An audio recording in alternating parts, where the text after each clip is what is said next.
지금부터 본격적으로 상담위원회 주최 공감토크 2016을 시작하도록 하겠습니다. 저는 진행을 맡은 상담위원장 조영호 집사입니다. 반갑습니다. 네, 사실은 우리가 주중 시간이기 때문에 저희가 기획을 하면서 좀 많이 걱정을 했었는데 저희 예상보다 많은 분들이 와주셔서 너무 감사드립니다. 오늘도 모임을 위해서 굉장히 좀 뜻깊은 스페셜 게스트를 저희가 한번 모셨는데 우리 진검다리라고 혹시 아세요? 우리 대전 대흥침례교회 진검다리. 네, 진검다리는 3040 우리 대흥교회의 중간 허리에 해당되는 그런 우리 소중한 3040 형제 지체들인데요. 우리가 이제 1020과 또 5060, 7080 이런 세대 중간에 있다는 그런 이유 때문에 지금 이제 우리가 앞으로 이 대흥교회 또 리더가 되는 훈련도 받고 또 교회의 다양한 곳에 흩어져서 또 섬기는 수고를 감당하고 있습니다. 그래서 오늘 진검다리의 양승덕 회장님 모셔서 이 진검다리에 대해서 잠깐 소개도 해주시고 오늘 덕담도 해주시고 또 우리 모임을 위한 대표 기도도 해주시겠습니다. 큰 박수로 맞아주시기 바랍니다. 안녕하세요. 저는 진검다리에서 부족하지만 회장을 맡고 있는 양승덕이라고 합니다. 위원장님 너무 잘 소개를 해주신 것 같아요. 저희는 이제 이 교회가 다니다 보면 나하고 이제 근처에 있는 사람밖에 잘 모르잖아요. 그래서 이제 우리 교회에 있는 30, 40대 젊은이들이랑 모여서 같이 친목동호도 해보고 또 기회가 되면 교회에 필요한 일들을 해보자고 해서 같이 진검다리라는 이름으로 모이게 되었습니다. 지금 하고 있는 거는 지금 일타형성 시리즈를 하고 있고요. 다음 달 11월 9일 날 이 자리에서 할 예정입니다. 그래서 광고 나갈 거니까 관심 있는 분들은 좀 많이 참여해 주시고요. 또 기회 되실 때 저희 진검다리 연합을 위해서 또 저희가 어떤 하나님의 뜻을 이루는 데 도움이 될 수 있도록 같이 기도를 해주시면 감사하겠습니다.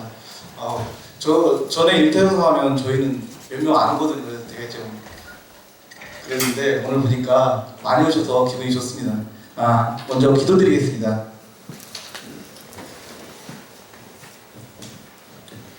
하나님 아버지, 오늘 상담위원회 공감 토크로 저희를 모이게 하시고 같이 대화하게 하여 주심을 감사를 드립니다. 저희는 그리스도의 몸된 교회의 지체로 부르심을 받았습니다. 교회의 지체는 하나님을 따라 의와 진리 거룩함으로 지으심을 받은 새 사람으로 살아야 하나 우리는 연약함으로 유혹의 욕심을 따라 썩어져가는 구습을 쫓는 옛사람으로 살 때가 많습니다.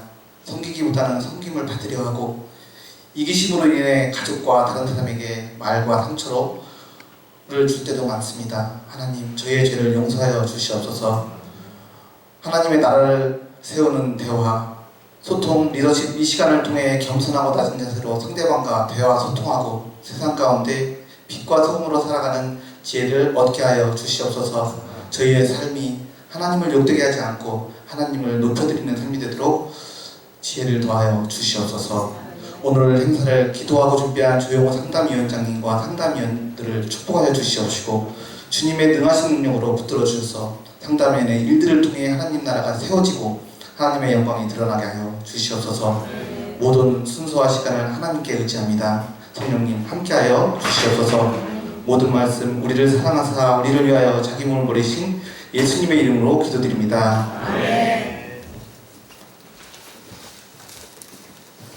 네, 양승혁 회장님 정말 감사합니다. 자, 그러면 우리 본격적으로 우리 모임을 한번 시작해 보겠는데요.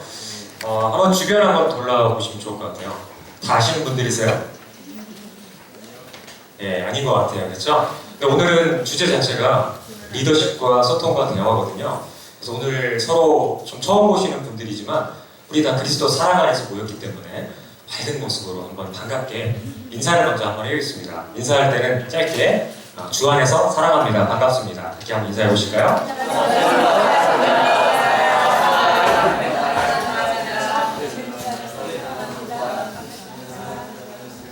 네, 좋습니다. 오늘 아주 인사하시면서 활짝 웃으시는 모습 보니까 오늘 아주 유익하고 아주 재미있는 그런 시간이 될 것 같습니다. 사실 우리가 처음 만났지만 이렇게 반갑게 인사할 수 있는 이유가 뭘까요? 우리 무슨 상관이야? 그렇죠? 근데 상관이 있어요. 누구 때문에? 예수님 때문에. 그렇죠. 예수 그리스도 안에서 우리는 한 형제요 자매입니다. 그렇기 때문에 처음 봤지만 잘 모르지만 예수님을 통해서 우리가 서로 사랑하고 또 용서하고 또 반갑게 인사도 할 수 있는 것이죠. 오늘 특별히 우리 여디디아 지체들이 또 나왔거든요. 여디디아 한번 손 들어보세요. 네, 박수 한번 부탁드립니다. 네, 우리 대형교회 차세대 리더들입니다. 우리 많은 관심 가져주시고요. 또 우리 지역교회에서 오신 분들 계시죠? 한번 손 들어보세요. 지역교회. 네, 이계성 목사님, 정상희 장로님. 네, 박수 한번 쳐주시기 바랍니다. 그래서 우리 지금 다양한 이런 지체들이 나왔고요. 우리 윤여성 집사님은 모란봉교회. 네, 모란봉교회 혹시 또 오신 분 계세요? 네, 많이 있죠. 이제 손 들어주세요. 모란봉교회. 박수 한번 부탁드립니다.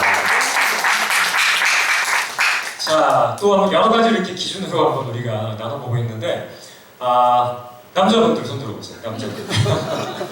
실망하는 분위기인데. 네, 우리 남자분을 위해서도 큰 박수 부탁드립니다. 자, 우리의 소중한 자매님들 손 들어보세요. 네, 더 큰 박수 부탁드립니다. 자, 우리 시작하면서 우리가 이제 여러 가지 기준으로 한번 손을 들어보니까 어떠세요? 어떤 느낌이 드세요? 다양한 사람들이 모여있죠. 네, 그래서 오늘 우리가 한번 시간을 가져보면서 아까 분명 우리는 주 안에서 하나라고 했어요. 그렇죠? 그런데 그 안에서 이렇게 다양한 사람들, 남자, 여자, 또 이렇게 어르신들, 또 우리 젊은이들, 또 다양한 사람들이 이렇게 하나로 있다는 것은 사실 큰 감동입니다. 왜냐하면 세상에 예수 믿지 않는 이 세상에서는 다양한 이유로 갈라져 있거든요, 마음들이. 근데 우리는 예수님을 믿는다는 이유로 이런 다양함에도 불구하고 하나가 돼 있다는 건 너무나 큰 감동입니다. 자, 이 감동을 가지시고 좀 오늘 쭉 같이 함께 해주시면 좋겠고요. 그 다음에 우리가 이제 아직은 또 이렇게 대화를 많이 나눠야 지만 아직 좀 이렇게 서먹서먹하잖아요. 그래서 제가 특별히 준비한 우리 마이크맨을 소개해드리겠습니다. 자, 마이크맨 이형만 캡틴 박수로 부탁드립니다.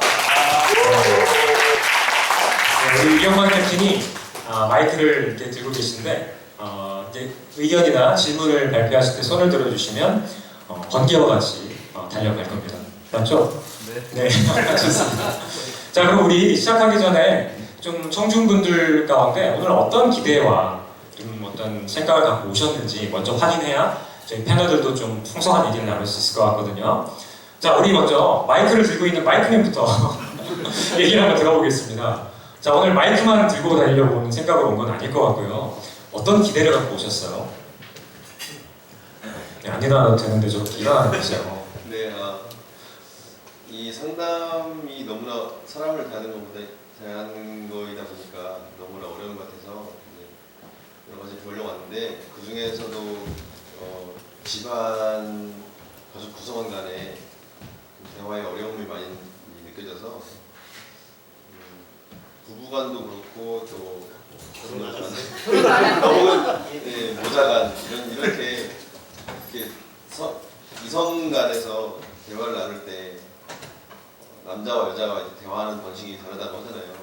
받아들이는 방식도 다르다고 하고. 근데 그걸 얼핏 들어서 알고 있긴 하지만 아직도 잘 모르는 것도 있고 또 그걸 어떻게 하면 잘 수용하고 받아들일 수 있을지 그런 고민도 많이 있습니다. 알겠습니다. 얘기 들어보니까 좀 문제가 많아요. 그렇죠? 부부관계, 미래 문제겠죠? 또 이렇게 가족 간의 관계 들어보니까 문제가 많아요 지금. 네. 한번 이따가 좀 얘기를 해보고요. 자, 앞쪽으로 와서 우리 길성호 집사님. 네, 길성호 집사님 오늘 어떤 기대와 생각 갖고 오셨는지 짧게 얘기해 주시면 감사하겠습니다.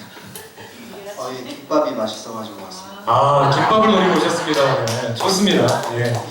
집에서 사모님이 밥을 좀 안 해주시는지 김밥을 또 기대하시면서 오셨어요. 반갑습니다. 우리 지성호 집사님은 아주 대가족을 거느리고 계신데 혹시 그 자녀들과의 관계 속에서 소통만의 그런 문제는 없으신가요? 아이들이 연령대가 좀 다양해가지고 네. 제가 계속 배우고 있습니다. 네. 시행착오를 겪는 게 많아요. 그 성향이나 그런 것들에 대한 파악하는데도 좀 시간이 걸린 것 같고 그래서 이제 조금씩 나아지고 있는 것 같습니다. 그러시군요. 좋습니다. 사실 기성호 집사님은 이제 자녀분이 넷입니다.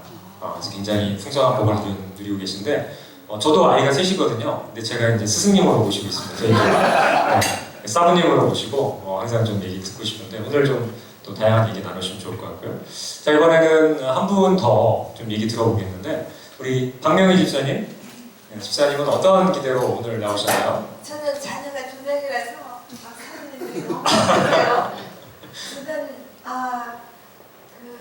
여태까지 별로 문제가 없었던 저희 딸이 이제 대학교 3학년 4학년 되면서 지금까지 겪지 못했던 새로운 문제, 상상하지 못했던 새로운 문제가 생겨서 네. 네, 이제 또 새로운 방법으로 접근하는 것을 배워야 되지 않을까라는 생각이 들어서 그 그러시군요. 기대로 왔어요. 네, 감사합니다. 대학생 자녀를 두실 박수 부탁드립니다. 대학생 자녀를 이제 두셨는데 사실 초등학생 자녀를 둔 제 입장에서는 굉장히 위대하게 보이는데 그때부터 또 새로 시작이라는 말씀에 네. 저도 좀 많이 걱정이 됩니다. 너무 어려운 문제를 그렇군요. 우리 어떻게 해요? 기소 집사님은 더 큰일 났어요. 그래서 오늘 아마 대학생 자녀를 두신 부모님도 계신 걸로 아는데 일단 한번 그런 기회로도 우리가 한번 이야기 나눠보면 좋을 것 같습니다. 자, 그럼 오늘 저와 함께 이 토크를 진행하실 패널 세 분을 소개해드리도록 하겠습니다. 먼저 우리 상담위원회 고문 목사님으로 계신 이덕기 목사님을 앞으로 모실 텐데요. 앞으로 나오실 때 함성과 함께 여러와 같은 박수로 환영해 주시기 바랍니다. 이덕기 목사님을 모시겠습니다. 이쪽으로 오세요. 자꾸 도망가려고 하시는데. 네, 목사님 오늘 와주셔서 너무 감사하고요. 목사님 패널로 이렇게 오시는데 어떤 각오와 또 기대를 가지고 패널로 오셨는지 한번 잠깐 말씀해 주시죠. 두려움과 떨림으로 왔습니다. 하나님 앞에 서는 마음으로 그렇게 왔어요. 네, 그 말씀 들으니까 저도 떨리네요. 되게 안 떨렸는데. 감사합니다. 이덕기 목사님을 자리로 모시겠습니다. 이쪽에 앉아주시고요. 자, 우리 두 번째로 모실 분은 아주 풍부한 경륜과 노련한 소통자라고 제가 말씀드릴 수 있을 것 같습니다.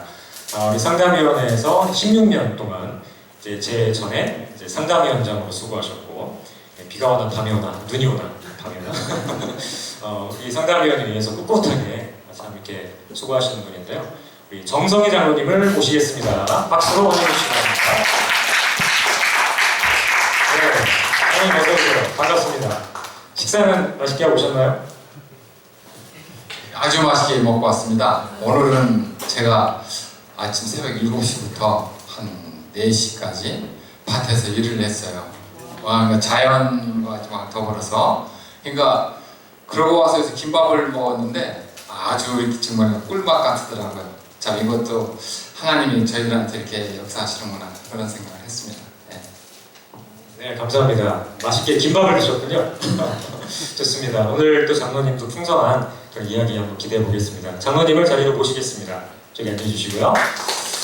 자, 우리 패널의 유일한 홍일점 홍일점이신인데 남자 못지않은 엄청난 열정을 갖고 계시고 또 이분이 언어를 구사하실 때 저는 굉장히 감탄을 하면서 야, 사람이 저렇게 말을 잘할 수 있구나. 저도 말로 먹고 살지만 저는 사실은 원래 영어가 전공인데 영어. 근데 원래 이제 뭐 글도 영어로 쓰고 이렇게 하는데 한국어가 제일 어렵더라고요. 그래서 제가 또 이분도 우리 길집사님은 이제 자녀 교육의 스승님이시지만 제 한국어 사역의 스승님으로 모시고 싶습니다. 홍인순 집사님을 모시겠습니다. 네, 홍 집사님 반갑습니다. 오늘 또 같이 패널로 맡게 계셨는데 오늘 어떤 기대와 아니면 뭐 두려움, 어떤 마음 오셨는지 잠깐 얘기해 주시죠. 어렸을 때 이런 노래 아이들한테 들려준 적이 있고 애들도 되게 좋아하는 노래가 있어요. 텔레비전에 네가 나오면 꺼버릴 거야. 이 노래 아시죠? 텔레비전에 내가 나오면 정말 좋겠네, 정말 좋겠네 그런 마음이고요. 제가 연예인은 못 됐지만 이렇게 우리 교회에서 마이크 잡고 무대에 올 수 있는 영광스러운 날이 오늘 온 거에 대해서 하나님께 우선 감사드리고요. 네. 상처로 키워낸 저의 모든 인생이 상담위원회에서 꼽히면서 그것이 다른 사람들에게도 유익을 줄 수 있는 일이 되었으면 하는 그런 바람으로 열심히 공부하고 있는 중구 3교회 집사 홍민숙입니다. 반갑습니다. 네, 제가 소개드린 게 맞죠? 열정이 넘치시죠? 상담위원회 얘기하실 땐 또 감동도 있어요. 여기서 토크 스팟에서 끝내도 될 것 같아요. 네.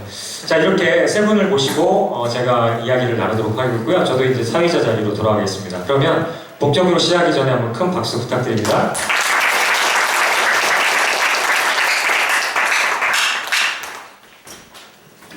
자, 이제 화면을 잠깐 한번 봐주시죠. 이 화면은 익명으로 된 그런 그 설문지 사이트입니다.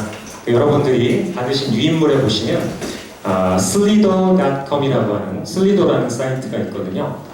거기를 스마트폰으로 들어가셔서 번호 6972를 입력하시면 여러분들의 이름이나 그런 정보가 없이 질문을 올리실 수가 있습니다. 대신에 절대 악용은 하지 마세요. 녹화서 재미없다 뭐 이런 거 올리시면 안 되고 여기에 이제 손 들고 좀 질문하시기 조금 민망하신 분들은 이 사이트를 이용하셔서 계속해서 우리가 대화를 진행할 때 질문을 실시간으로 올려주시면 저희가 계속 검토해 가면서 이 질문에 대해서도 이야기를 나눠보도록 하겠습니다.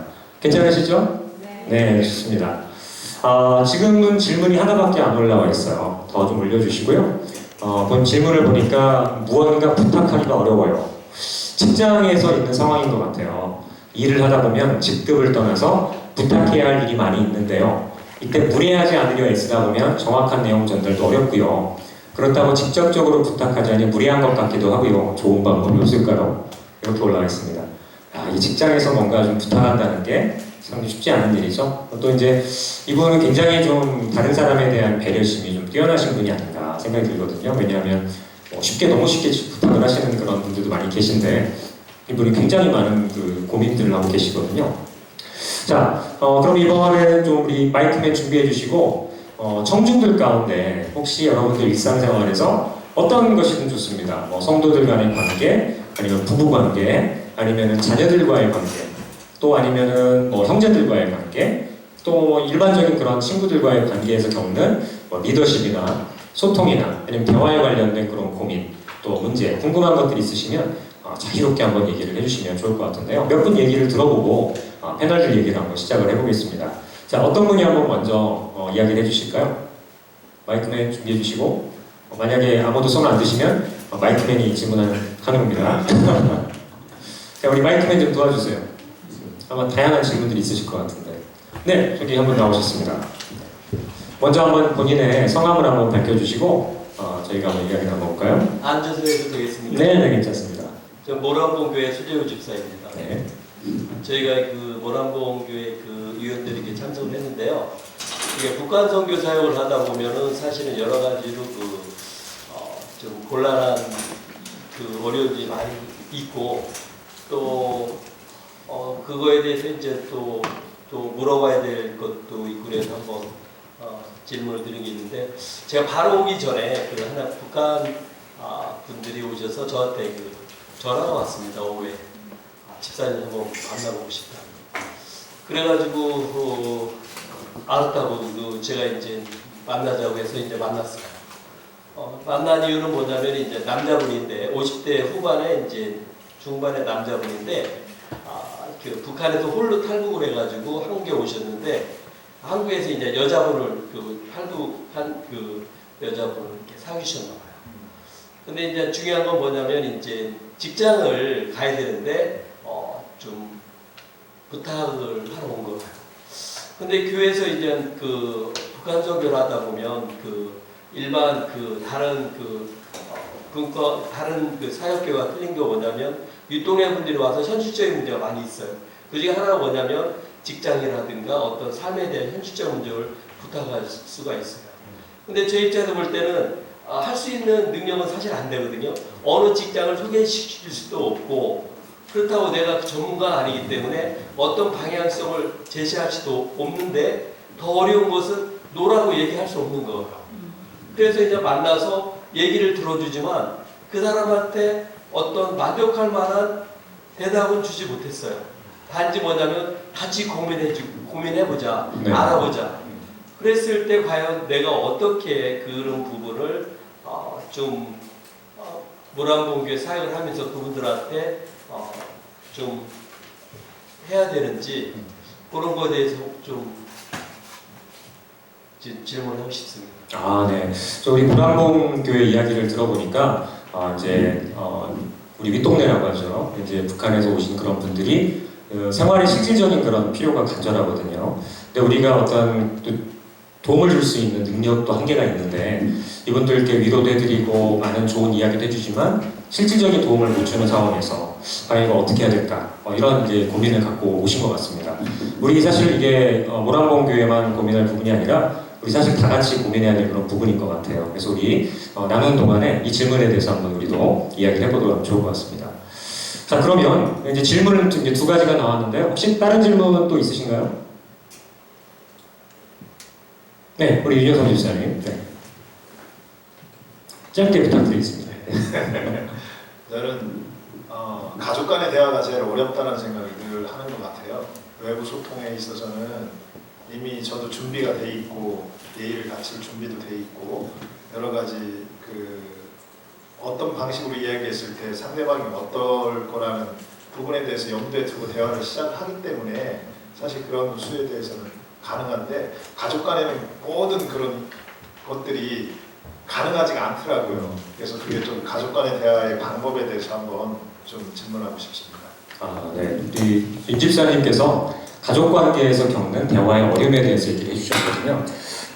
어떠세요? 이야기 들으실 때 공감이 되세요? 안 되세요? 됩니다. 되시죠. 왜냐하면 사실 가족이라는 것이 가장 인생에서 시간을 오래 보내지만 너무 또 편한 관계이기 때문에 대화할 때 제일 어려운 관계가 가족 관계가 아닌가 싶어요. 그래서 오늘도 저희가 좀 가족 관계나 또 부부 관계, 또 부모와 자녀 관계에 대해서도 한번 이야기를 나눠보도록 하겠습니다. 자, 좋습니다. 혹시 더 이상 질문이 또 있으신 분들은 계속해서 올려주시거나 잠시 후 또 질문 기회를 드릴 때 이야기해 주시면 좋겠습니다. 자, 그러면 일단 우리가 좀 더 일반적인 좀 생각부터 한번 해보고 좀 더 구체적인 사례로 한번 넘어가 보도록 하겠습니다. 자, 일반적으로 우리가 사회생활을 할 때 우리가 좀 리더십 또 어떤 소통 이런 측면을 봤을 때 저런 분은 좀 굉장히 훌륭한 리더십을 갖고 있다. 저분은 참 소통력이 뛰어나네. 이렇게 생각되는 경우들이 있고 반대로 저분하고는 왜 이렇게 소통이 안 될까? 저분은 불통이야. 저분은 왜 이렇게 리더십이 그렇게 문제가 많을까? 이런 또 반대 경우도 우리가 보게 되는 것 같습니다. 우리 정성희 장로님 사회생활 이렇게 굉장히 풍부하게 오래 하셨는데 장로님 그 사회생활 하실 때는 그런 부분에 대해서 어떤 좀 생각이 드셨습니까? 예, 저는 뭐 여러분이 아시다시피 이제 직장 생활을 한 20년 SK 상사에서 하고 또 제가 개인 사업으로 SK텔레콤을 한 20년 했으니까 한 40년 했던 것 같아요. 그때에 있으면서 가장 제가 두렵고 떨리는 게 이제 제 어떻게 보면 부하 직원이라면 우선 마인드부터 잘못된 거죠.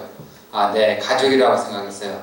그러니까 내 사업장이나 또 내 팀에 있는 그 부서의 직원들은 직원들이라고 생각하기보다는 내 가족, 내 형제 뭐 이런 마음을 가지고 있다는 얘기를 하니까 우선은 반말이 잘 안 나오더라고요. 원래는 이제 옛날에 저희들 한참 클 때는 그냥 뭐 하라면 하고 좀 나갔다 오라면 나오고 어디든지 다녀오고 어디 아프리카까지 뭐 다니고 했었는데 네. 지금 저는 이제 그런 그 기본적인 게 상대방을 높이고 나를 낮추는 그 기본적인 예의가 있을 때 이런 문제가 좀 해결이 되지 않을까. 즉 하나님 주님이 가르쳐 주신 서번트 리더십이죠. 예. 장로님께서 오늘 사실 오늘 우리 주제에 핵심되는 포인트를 짚어주신 것 같아요. 이제 나중에 결론 때 나오겠지만 사실 리더십의 가장 훌륭한 모범을 보여주신 분이 누구시죠?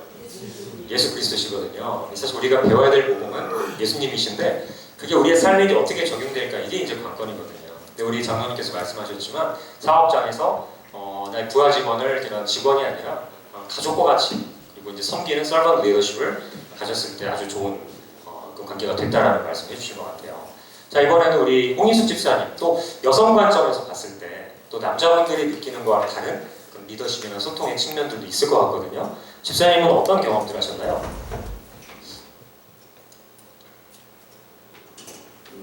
좀 전에 우리 모란봉 교회에서 오신 우리 집사님 질문하신 가족 간의 그 대화법에 대해서 제가 경험한 거랑 같이 이제 한번 연결해서 제가 잠깐 생각을 해봤어요.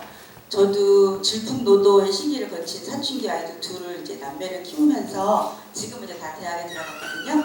근데 아이들하고 지금 이야기하면서 애들이 하는 얘기가 그거예요. 엄마 내가 예전에 어렸을 때 엄마가 혼내줬을 때 내가 분명히 잘못한 거는 알고는 있었지만 내가 잘못한 것에 비해서 엄마가 너무나 많이 혼내줬다라는, 부당하게 많이 혼났다는 생각이 억울했는데, 그거를 이야기를 하면은 또 말대답한다고 혼나니까 아예 입을 다물어 버렸고, 그러다 보니까 나중에는 자기도 화가 나갖고 엄마한테 기분이 안 좋았는데, 엄마니까 뭐라고 할 수가 없어서 내가 꾹꾹꾹 참았는데 그게 난 너무나 서러웠다는 얘기를 하는 거예요.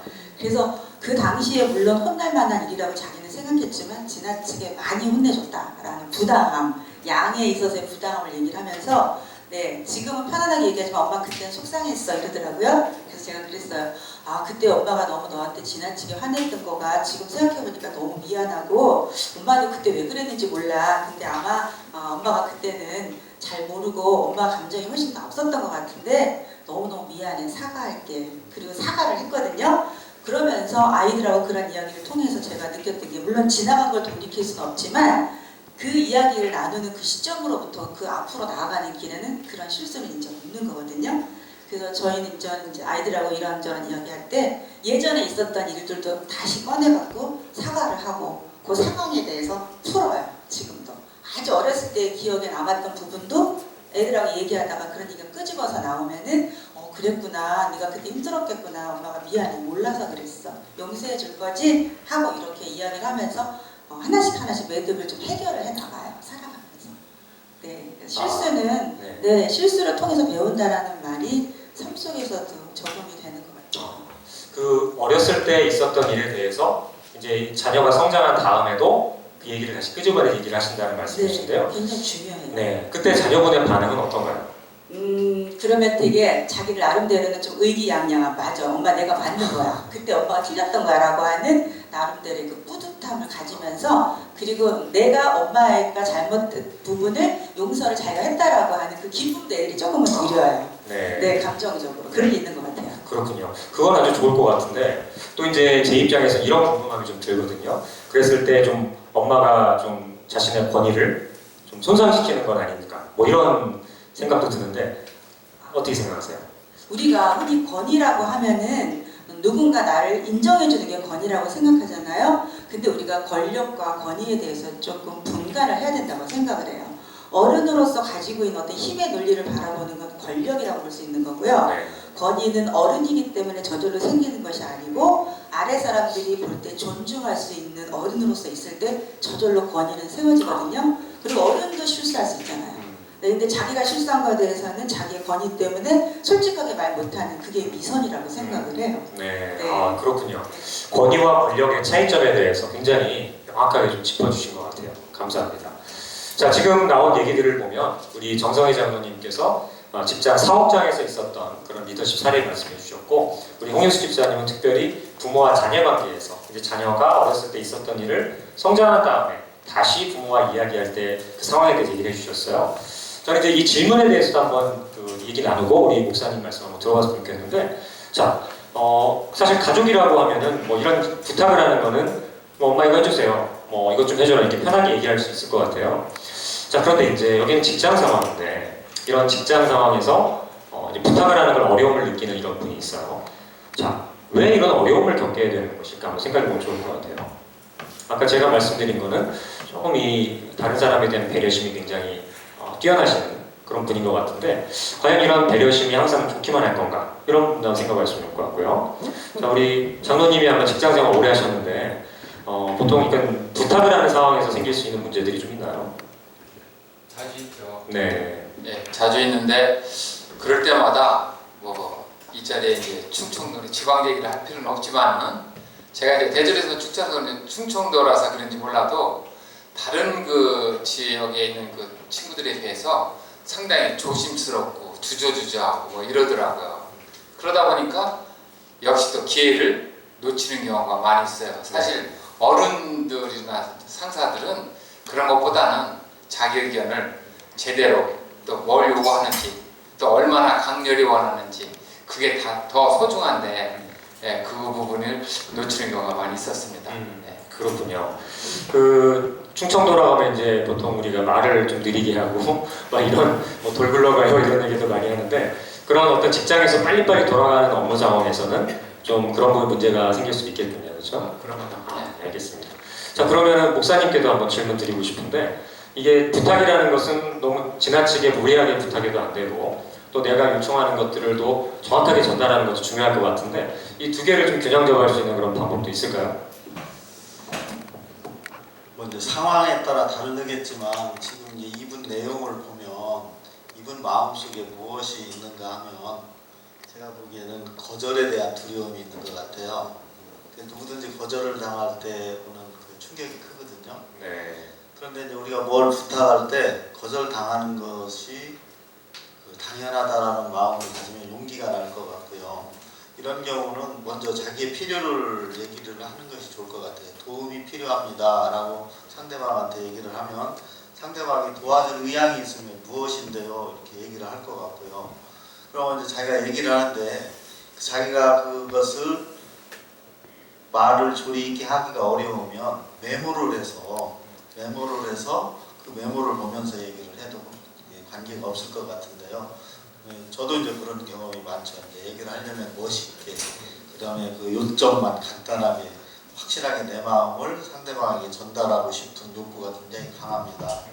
근데 그러다 보면 상대방이 내가 얘기한 거를 100% 알아들을 것이다라고 하는 그런 전제가 있어요. 그래서 이제 오해가 되는데요. 네. 내가 아무리 말을 잘해도 상대방이 들을 때 그 100% 이렇게 알아듣기가 힘들다는 것을 아는 것이 중요하다는 거죠. 그래서 일단 청해보라는 거죠. 근데 거절당하는 거에 두려움을 이겨야 된다는 거죠. 그래서 도움이 필요합니다 이렇게 얘기를 해야 될 것 같고요. 그리고 아까 소집사님이시라했나요? 네. 예, 어떤 자기의 능력 밖의 일이 있잖아요. 그런 거를 안 들어줄 수 없고 또 들어주자니 내가 부담이 되고 이런 경향이 있습니다. 그러면 그거를 사실적으로 솔직하게 얘기하는 것이 좋을 것 같아요. 왜냐하면 그 사람이 이게 꼭 필요하지만 당신이 이걸 나에게 해주십시오라고 얘기한 건 아닐 겁니다. 자기가 필요를 얘기를 한 것이니까. 그럴 경우에는 그분에게 만약 집사님이요, 집사님이 이런 걸 필요로 하십니까? 이렇게 물어보시고 그 필요에 대해서 정확하게 안 다음에 제가 거기서 어디까지는 도와드릴 수 있고 어디는 제가 지금 능력 밖의 일인 것 같습니다. 이렇게 솔직한 표현을 하면 이제 마음이 연결되면 이제 해결이 되는 거거든요. 네. 근데 우리는 이제 100% 들어줘야 되고라고 하는 생각들을 많이 갖고 있기 때문에 관계가 단절되는 것 같이 느껴지고 거기에 또 책임이 느껴지고 하다 보니까 서로 부담이 되는 것 같아요. 네, 그 정도. 네. 목사님 아주 정리를 너무나 잘해 주셨는데요. 지금까지 우리가 얘기한 것들을 좀 정리하자면 이제 직장에서 이제 상사와 부하 직원 사이, 또 부모와 자녀와의 사이, 또 도움을 줘야 되는 사람과 받아야 되는 사람, 항상 이렇게 좀 어떤 똑같은 평등적인 상황이라기보다는 어떻게 좀 이렇게 기울어져 있는 플러스와 마이너스라고도 표현할 수 있는 그런 관계인 것 같아요. 그래서 보통 우리가 평등하면 좋다라는 이런 생각을 많이 하게 되는데 사실 성경을 보시면 하나님께서 원하시는 건 사실 그런 어떤 물리적인 평등이 아니라 항상 하나님께서 리더를 세우시고 또 그 리더가 보살펴야 될 영혼들을 이렇게 주시는 걸 볼 수가 있어요. 저는 처음에 옛날에 성경을 읽으면서 그게 좀 이해가 안 됐습니다. 왜냐하면 하나님 왜 남자 여자를 따로 만드시나? 똑같은 그냥 남자로 만드시든지 여자로 만드시든지 그러면 평등하게 주고받으면 되는 거 아니야? 저는 이런 생각을 했거든요. 근데 그 성경을 보시면은 하나님의 원리는 사실 어떤 민주주의나 이런 어떤 비슷한 점도 있지만은 좀 다른 것 같아요. 하나님의 원리는 어떤 사람을 세우셔서 그 사람이 그 섬겨야 될 사람에게 자기 것들을 다 주는. 근데 그런 것들이 과연 우리가 또 사람으로 생각할 수 있는 정말 무조건 모든 걸 다 해주는 것인가? 또 아니에요. 어떤 상담을 이렇게 받으신 분들도 아시겠지만 상담자로서 또 필요한 것이 냉정함이거든요. 그 냉정함은 어떤 명월차게 대하는 그런 것이 아니라 내가 해줄 수 있는 부분과 내 능력을 벗어나는 부분을 명확하게 볼 수 있는 그런 냉정함을 말하는 것이 생각이 듭니다. 그래서 아까 홍 집사님 같은 경우는 이런 관점에서 보자면 자녀가 옛날 그런 문제를 꺼내면서 엄마한테 막 뭐라고 하는 거예요. 근데 사실 과거라는 거는 내가 다시 타임머신 타고 돌아가서 해결할 수 없거든요. 그때 내가 뭘 못 사줬으니까 지금 이제 이걸 사줄게. 이거는 사실 이제 너무 벗어나는 것이고 홍 집사님 같은 경우는 그 감정을 읽어주고 마음을 이렇게 잘 다독여줘서 해결하는 그런 아주 현실적이면서도 따뜻한 방법 해결하신 것 같고요.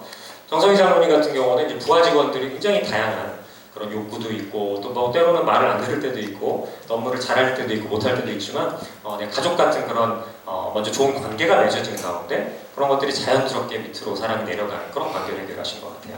그래서 우리가 결국에는 이 리더십이나 소통과 대화의 모든 문제들은 성경에서 말하고 있는 예수님께서 이 땅에 오셔서 십자가에 돌아가신 그 사랑이 결국엔 기본이 되는 것이 아닌가 생각이 듭니다. 자, 여기서 이제 우리가 약간 좀 분위기를 전하고 싶은데요. 이제 제 그 개인적인 경험을 토대로 이제 좀 부부관계 얘기를 좀 본격적으로 해보겠습니다. 우리 형만 캡틴 이제 좀 크게 뜨시고 잘 들으세요. 저는 결혼한 지가 14년 됐습니다. 그리고 이제 결혼하기 전에는 연애도 3년 했거든요. 예, 연애도 아주 재밌게 잘했어요. 그리고 이제 그 전에는 저도 이제 그 대학부에서 이제 선배 후배 사이로 이렇게 이제 교제를 했었거든요. 그러니까 이제 뭐 오빠가 이제 자기야가 된 거죠. 나중에.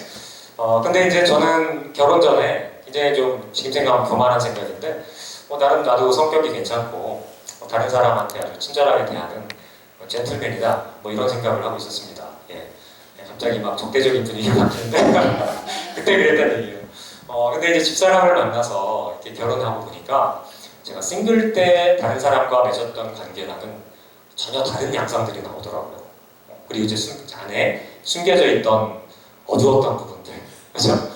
그래서 제가 참 부끄럽지만 우리 성도님들의 유익을 위해서 제 가족, 저희 집사람과의 관계에 있었던 일을 좀 하나 공개를 하고자 합니다. 좀 더 실감나는 그 상황을 연출하기 위해서 우리 옆에 계신 우리 홍 집사님께서 제 이모님 버리신데 제 아내 역할을 해주시고 이것은 제가 한 몇 년 전인가요? 한 6, 7년 전에 있었던 일 같아요. 실제 있었던 일입니다. 집에서 상황이 이제 아파트에서 막 외출해서 당하는 그런 상황인데 저랑 아내랑 이제 갈등이 벌어졌던 상황을 좀 보여드릴게요. 예. 박수 쳐주셔야죠. 네, 준비되셨죠? 저기 제가 오피스 와이프입니다. 자, 시작해 보겠습니다. 자기야 지금 빨리 나가야 돼. 늦었어. 큰일 났다. 나 지갑 어디다 놨지? 자기 나 지갑 못 봤어요? 또 지갑 가지고 그러냐? 아니 며칠에 한 번씩 이렇게 지갑 잃어버리면 어떡해? 그 얘기 지금 필요 없잖아요. 지갑 어딘지 좀 찾아줘요. 아니 그게 문제가 아니고 내가 며칠 전에 뭐라고 얘기했어? 지갑 잃어버리지 말고 여기다가 두라고 얘기했잖아. 항상 여기 두는 데를 내 지정해 줬는데 왜 말을 안 듣냐고 지금. 아니 내가 거기다 놓을 때도 있는데 또 사람이 왔다 갔다 하다가 또 그런 얘기 하지 말고 지갑 어디 있는지 빨리 찾아줘. 나 나가야 되는데. 아니 그러니까 지갑을 찾으려면 항상 지갑을 놓는데 눈에 문제가 없을 거 아니냐는 얘기지. 지갑 없는 게 중요한 거지. 어디다 놨냐 그거 자꾸 따지면 너 지갑 있어야 되는데 어떡하지? 아니 그래서 지금 남편 말을 안 듣겠다는 거야 지금? 아니 남편 말을 안 듣는다는 게 아니고 아니 남편이 여기 들어가고 있는데 안 듣는 건 안 듣는 거지. 이렇게 혼내키고 그래. 내가 자기 무슨 뭐 딸인가? 아니 성경에 뭐라고 나와? 그 아내들이 그 남편 말을 잘 들으라고 이렇게 순종하라고 나오잖아. 성경 말씀을 얘기하자면 에베소서에 나오잖아요. 남편이 아내에게 어떻게 대하라 그랬어요? 아니 그게 뭐 내가 뭐 안 되는 게 뭐가 있어? 그러니까 지갑이 어디인지 우리 지금 그 얘기를 해야 되는데 왜 자꾸 딴 얘기를? 지갑. 할 말이 없습니다. 네, 실제 있었던 상황이거든요. 예, 맞습니다. 네, 굉장히 좀 민망한 상황인데요. 제 실제 와이프는 저기 앉아 있습니다 지금. 네, 이게 거짓말 아니죠? 진짜 있었죠? 네. 근데 요즘에는 이제 지갑 잘 찾더라고요. 이제 남편 말을 잘 듣는 것 같아요. 자, 왜 이런 상황이 벌어진 걸까요? 뭐 청중분들 중에서 뭐 이렇게 해석은 아니지만 어떤 소감이 드시는지 얘기 들으시면서 그 얘기를 한번 좀 들어봤으면 좋겠어요.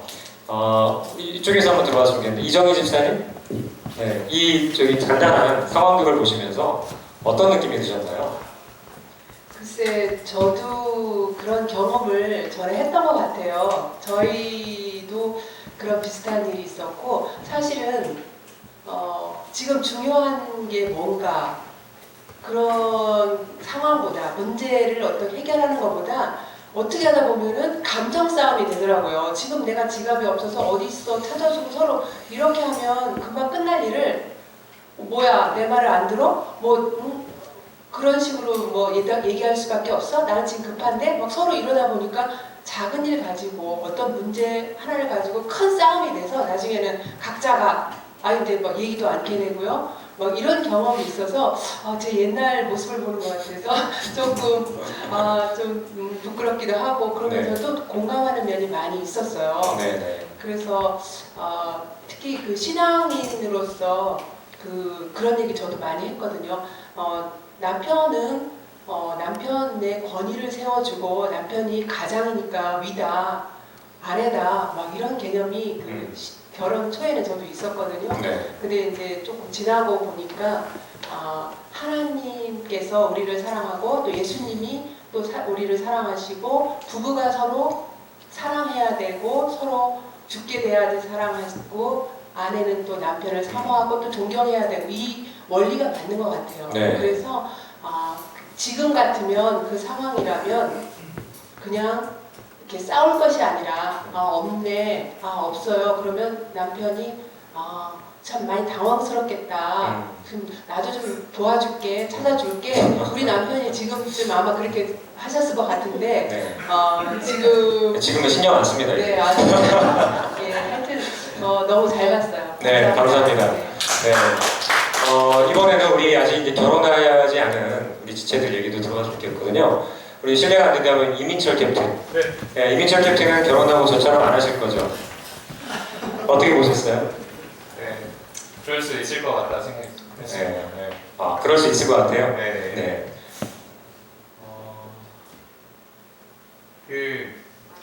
늦어지니까 상황이 늦어지고 이제 그 상대방이 내 마음 같지 않으면 저도 그럴 수 있을 것 같다는 생각했어요. 그럼 안 되는데? 네, 하지 말라고 보여드립니다. 네, 감사합니다. 네. 근데 이제 그때 과거를 좀 돌아가 보면 제가 화가 난 이유가 있어요. 왜 화가 났을까요, 제가? 지갑을 잃어버린 건 문제가 아니에요. 내 말 안 들은 네. 나를 무시하는 느낌이 든 거예요. 나는 분명히 규칙을 만들어줬는데 아내가 그 규칙을 깼는데 규칙 자체를 뭐 아주 그냥 무시하는 그 느낌이 규칙하고 제가 동일시가 된 거예요. 그래서 규칙을 무시하는 건 규칙을 만든 남편을 무시하는 거다라고 확대 해석을 한 거죠. 사실 그거 아닌데 집사람은 그냥 지갑을 잃어버린 거예요. 근데 그걸 제가 받아들일 때는 남편의 권위에 대한 도전.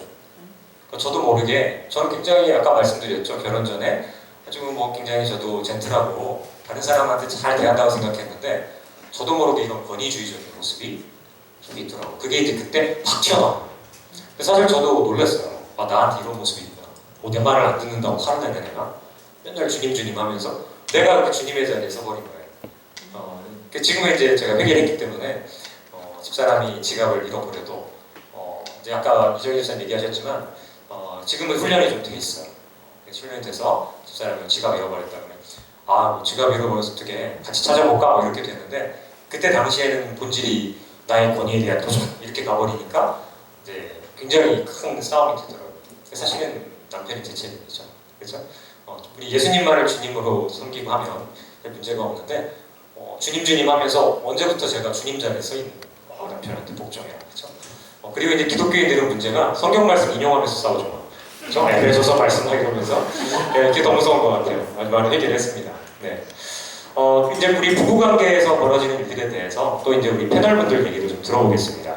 우리 홍 집사님 직접 연기를 너무 실감나게 해주셨는데 어떤 좀 생각이 드셨는지 나눠보시면 좋을 것 같아요. 제가 연기를 실감나게 할 수 있었던 건 이건 절대 콘티가 미리 있었던 게 아니고요. 원래 사모님이 오셔서 하셨어야 되는데 오늘 좀 늦게 오시는 바람에 제가 멘탈을 띄기로 했는데 부인보다 훨씬 리얼하다고 그래요. 연습하는데 그래서 제가 갑자기 벨타게 됐어요. 왜냐하면 저도 그런 편이에요. 지갑 어디다 놨는지 핸드폰 어디다 놨는지 카드 결제를 치킨이 와갖고 해줘놓고 어디다 놓긴 놨는데 못 찾아갖고 분실 신고를 냈는데 나중에 보니까 냉장고에 반찬통 넣으면서 카드도 같이 올려갖고 딱 모셔놓고 유저 몰랐던 거예요. 그래서 저도 약간 그런 면이 있어갖고 너무 공감이 되더라고요. 그래갖고 어디다 꼭 놔야 된다는 규칙이 나에게 적용이 되면 그런 일이 일어나질 않아요. 근데 나는 그런 유형이 아닌 거예요. 네, 거기다 저는 애니어그램 8 유형이 되다 보니까 권위적 리더십 유형이거든요. 저도 똑같이 네가 그렇게 말하면 나도 그렇게 말해 이런 형이라서 되게 많이 부딪혔는데 제 유형도 알고 그러면서 이제 말씀 속에서 자꾸 저를 녹여가니까 이제는 상대방의 입장도 보이고 그럴 때 또 내가 그 사람이 이렇게 이야기할 부분들도 이렇게 걸르게 되고 이러면서 점점 둥글어 가더라고요. 이제서 철이 조금 나기 시작을 했어요. 네, 그래서 아까 그 공감을 많이 했는데 서로가 상대방의 어떤 그 특징을 알고 기질을 원래 하나님이 주신 우리의 기질 있잖아요. 그걸 이해만 하면은 이해 못할 게 하나도 없어요. 근데 그게 나를 보고 상대를 보니까 다 마음에 안 드는 거죠. 어떻게 나 같은 사람은 세상에 없는데 나를 기준으로 하면은 늘 트러블이 생길 수밖에 없거든요. 그래서 그런 면에서 상담위원회에서 이런 공부합니다. 네, 자연스럽게 홍보도 해주셔서 감사합니다. 자, 이번에는 우리 목사님께도 질문을 좀 드려보고 싶은데 아마 그 상담 오랫동안 하셨기 때문에 이런 부부관계 문제에 대한 임상 사례도 많이 아마 접하셨을 것 같아요. 부부관계에서 이런 사소하거나 큰 갈등들이 많은데 대체적으로 어떤 원인 때문에 그런지 좀 질문드리겠습니다. 이제 관계죠. 관계 대인 관계라고 하는데 대인 관계가 가장 어려울 것 같아요. 그래서 우리가 행불행을 얘기할 때 보면 크게 나누면 소유와 관계로 볼 수 있는데 상담하러 오는 사람들은 소유 때문에 오는 사람들은 드무른 것 같고요. 관계 때문에 많이 오는 것 같습니다. 그래서 대인 관계를 잘하려면은 어떤 규칙이 좀 있는 것 같아요. 일단 대상에 대해서 잘 이해를 해야 돼요. 대상이라고 하는 것은 여자냐, 남자냐, 어린아이냐, 어른이냐 이런 거죠. 그래서 대상에 대해서 어느 정도 알아야 된다는 거예요. 지식이 있어야 된다는 거죠. 지식이 있고 그 사람의 이제 그 성격, 성향 이걸 또 알아야 되고 그리고 이제 그 사람은 지금 방금 말씀드렸듯이 지금 몇 살 정도 예를 들자면 청소년이냐, 노인이냐, 중년이냐 이런 사람들의 일반적 심리를 좀 있습니다. 이렇게 공부를 해야 된다는 거죠.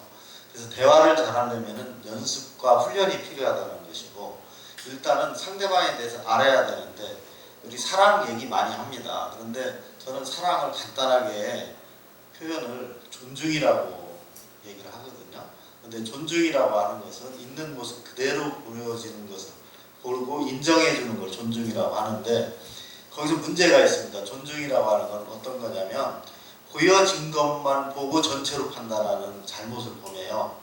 그래서 보여진 면이 아니라 보여지지 않은 면까지 보려고 하는 노력이 필요하죠. 이거를 우리가 관찰이라고도 얘기를 합니다. 그래서 관찰을 해야만 우리가 상대방을 잘 알 수 있다는 것이죠. 그래서 존중을 하게 되면 그 모든 것이 달라지는데 존중을 하지 않는 것이기 때문에 자기 위치에서만 생각하죠. 그런데 인간이 존중받아야 할 이유가 두 가지가 있어요.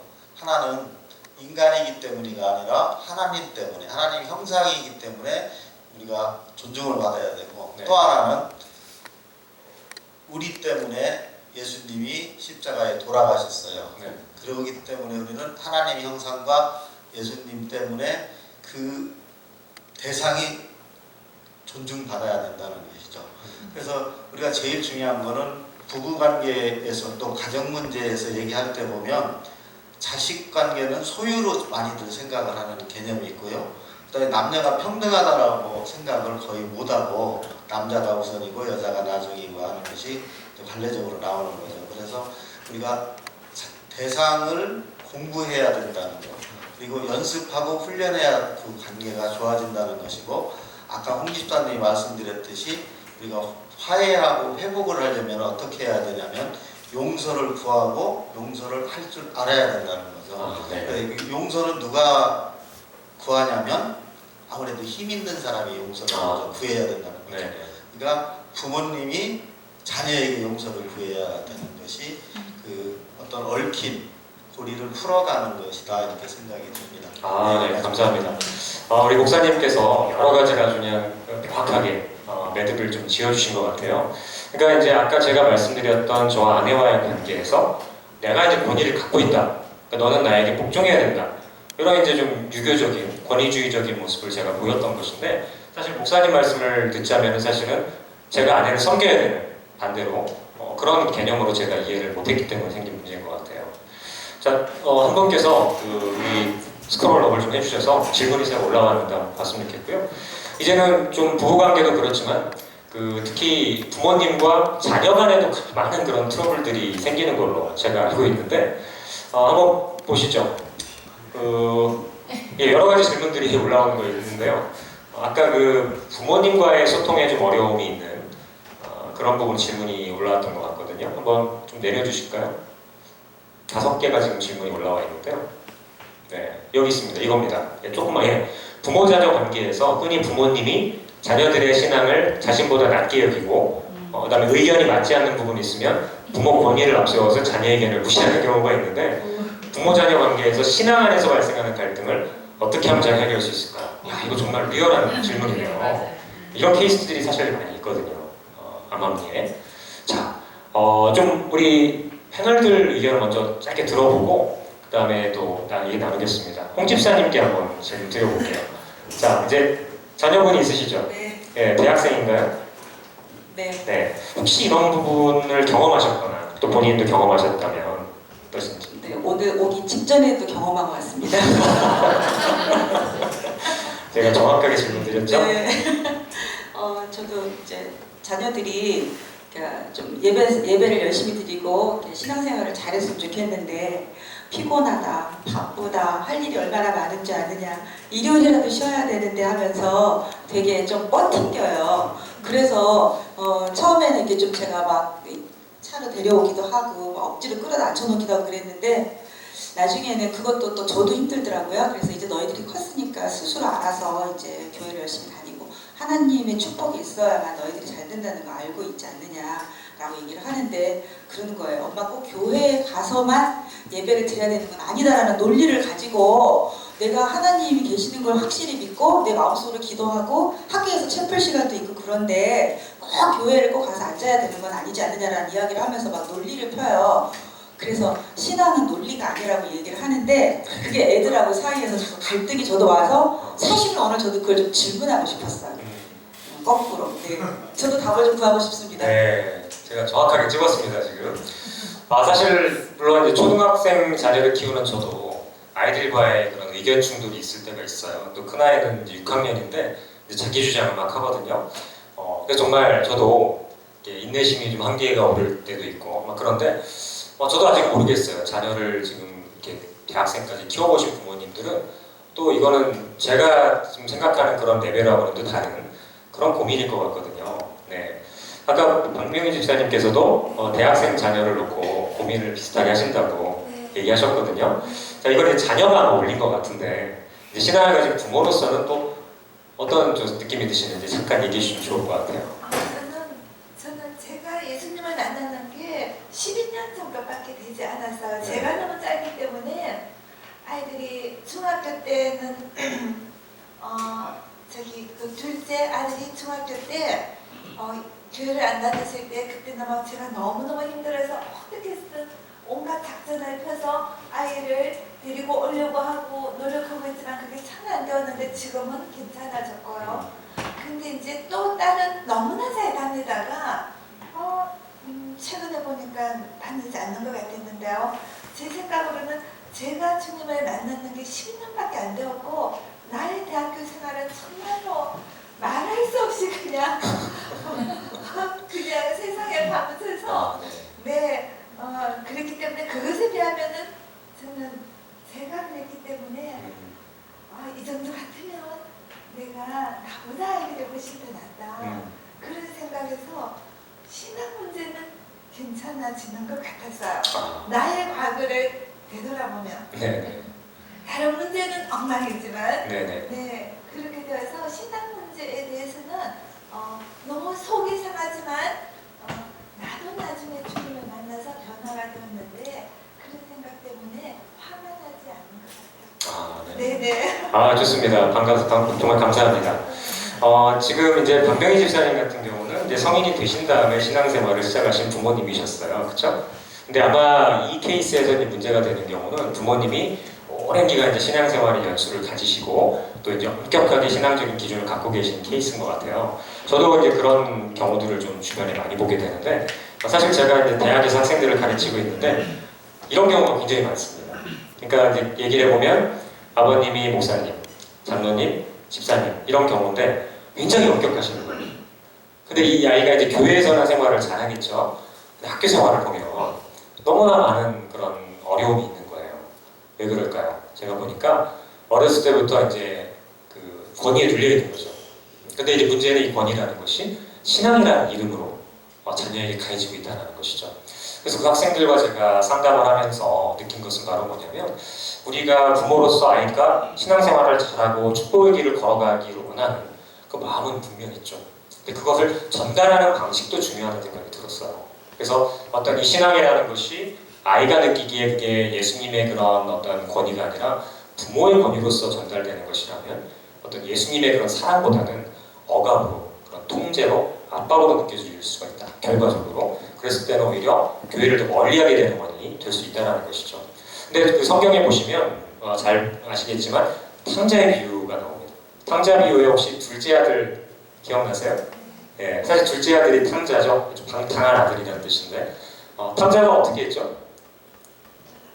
예, 아버지한테 재산 미리 땡겨달라고 그랬어요. 자기 나가서 마음대로 하고 살고 싶다고. 근데 아버지가 어떻게 하죠? 보내주죠. 사실 성경에 좀 놀라운 이야기 중에 하나인데요. 엄격한 기율로 못 가게 하는 게 아니라 재산을 다 떼주고 보냅니다. 근데 그 아버지가 나중에 어떻게 하세요? 아들이 멀리 떠나 있는 동안 아버지는 어떻게 살고 있습니까? 멀리 동네 어귀에 나가서 매일 기다리는 거예요. 아들이 언제 올까 맨날 기다리는 거죠. 아들이 이제 나중에 다 재산을 탕진하고 돌아왔을 때 아들보다 아버지가 먼저 아들을 보고 맨발로 막 뛰어오는 거예요. 근데 이 아버지가 누굴까요? 누굴 상징하는 걸까요? 하나님, 예수님이죠. 그러니까 우리 아버지 하나님은 우리를 어떤 신앙이나 믿음이나 어떤 계율로 얽어매시는 그런 어감이 하나님이 아니라 우리를 사랑하시고 우리가 죄를 심지어 지더라도 언제든지 돌아오기를 원하시는 그런 하나님이시고 그렇기 때문에 우리의 죄를 대신해서 예수님을 십자가에 못 박으시면서까지 우리를 사랑하시고 기다리고 계시다는 거.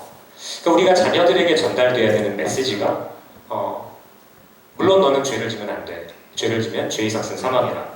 하지만 네가 지금 그런 완벽한 모습이 아니더라도 나는 부모로서 언제든지 널 사랑하고 기다리고 있어. 언제든지 돌아오고 회개하면 받아주겠다. 라는 메시지를 자녀와 충분히 소통하는 것이 중요한 게 아닌가 생각이 듭니다.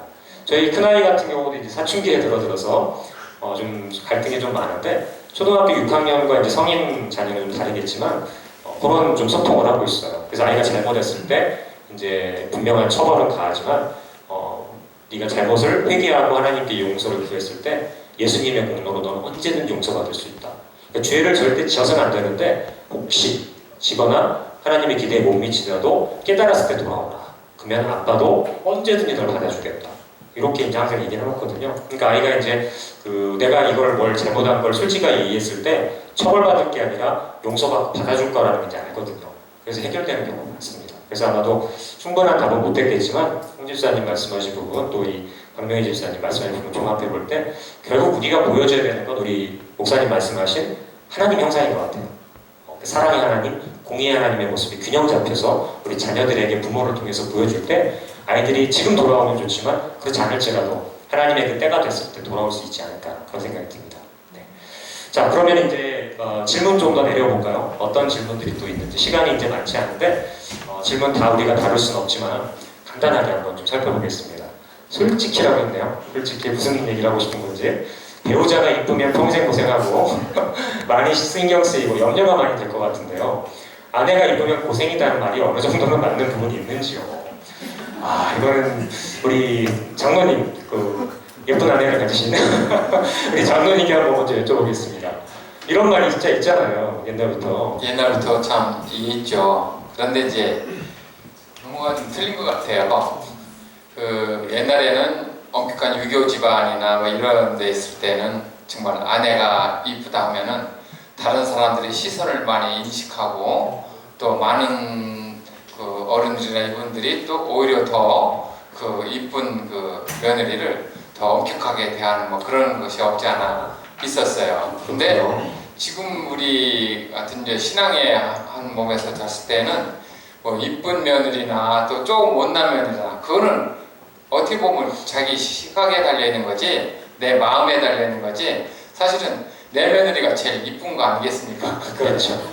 예. 또 내 며느리가 또 이쁘다고 생각을 해야지 그 며느리가 나를 진정한 아버님으로 또 이렇게 생각을 할 거고. 아니 그러니까 저도 이제 제 큰애를 이제 여기다 보니까 이제는 그 두 딸과 아들의 이제 그 부모가 됐는데 네. 요즘에 와서 이제 조금씩 이제 사이가 좀 좋아지더라고요. 진정 이렇게 가서 다가가고 또 그를 이렇게 좀 아까도 얘기했지만 잘 섬기다 보니까 오히려 내가 그 며느리를 섬길 때 그 며느리가 다가오는 게 아닌가.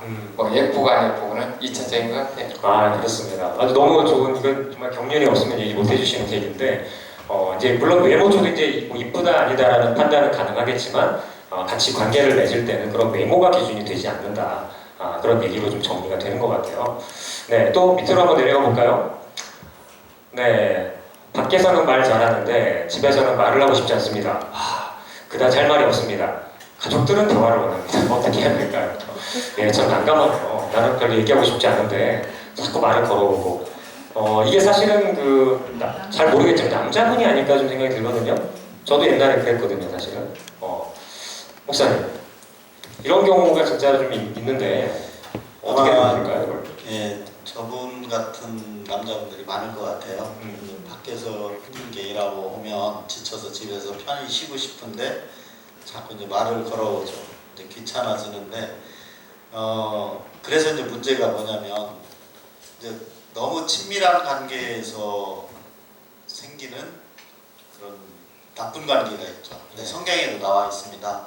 원수는 집안 식구다. 집안 식구가 원수일 가능성이 굉장히 높죠. 타인은 원수가 될 수가 없어요. 이게 멀리 있으면 관계가 나빠진 어떤 그런 상황도 안 만들어지거든요. 그러니까 이제 서로를 잘 이해를 해야 되는데 이제 그 태도가 굉장히 중요한 것 같아요. 그래서 이제 이런 때는 말을 하고 싶지 않은 것은 이제 자기의 지금 욕구거든요. 그걸 표현할 줄 알아야 된다는 거죠. 예, 우리가 대화에서 관계에서 정말 중요한 것이 뭐냐면 두 가지를 잘 알으시면 될 것 같아요. 세상에 당연한 것은 아무것도 없다. 당연하다고 여기는 것이 있다면 오늘부터 그 당연한 것을 다시 생각해 보셔야 돼요. 그리고 그 단정져서 얘기를 하는 것은 거의 폭력일 가능성이 높다. 그러니까 우리는 확실한 걸 좋아해요. 확실하게 표현을 하다 보면 상대방이 상처를 입는 경향이 많거든요. 그래서 또 당연하다고 여기는 게 있는데 그런 것을 우리가 한번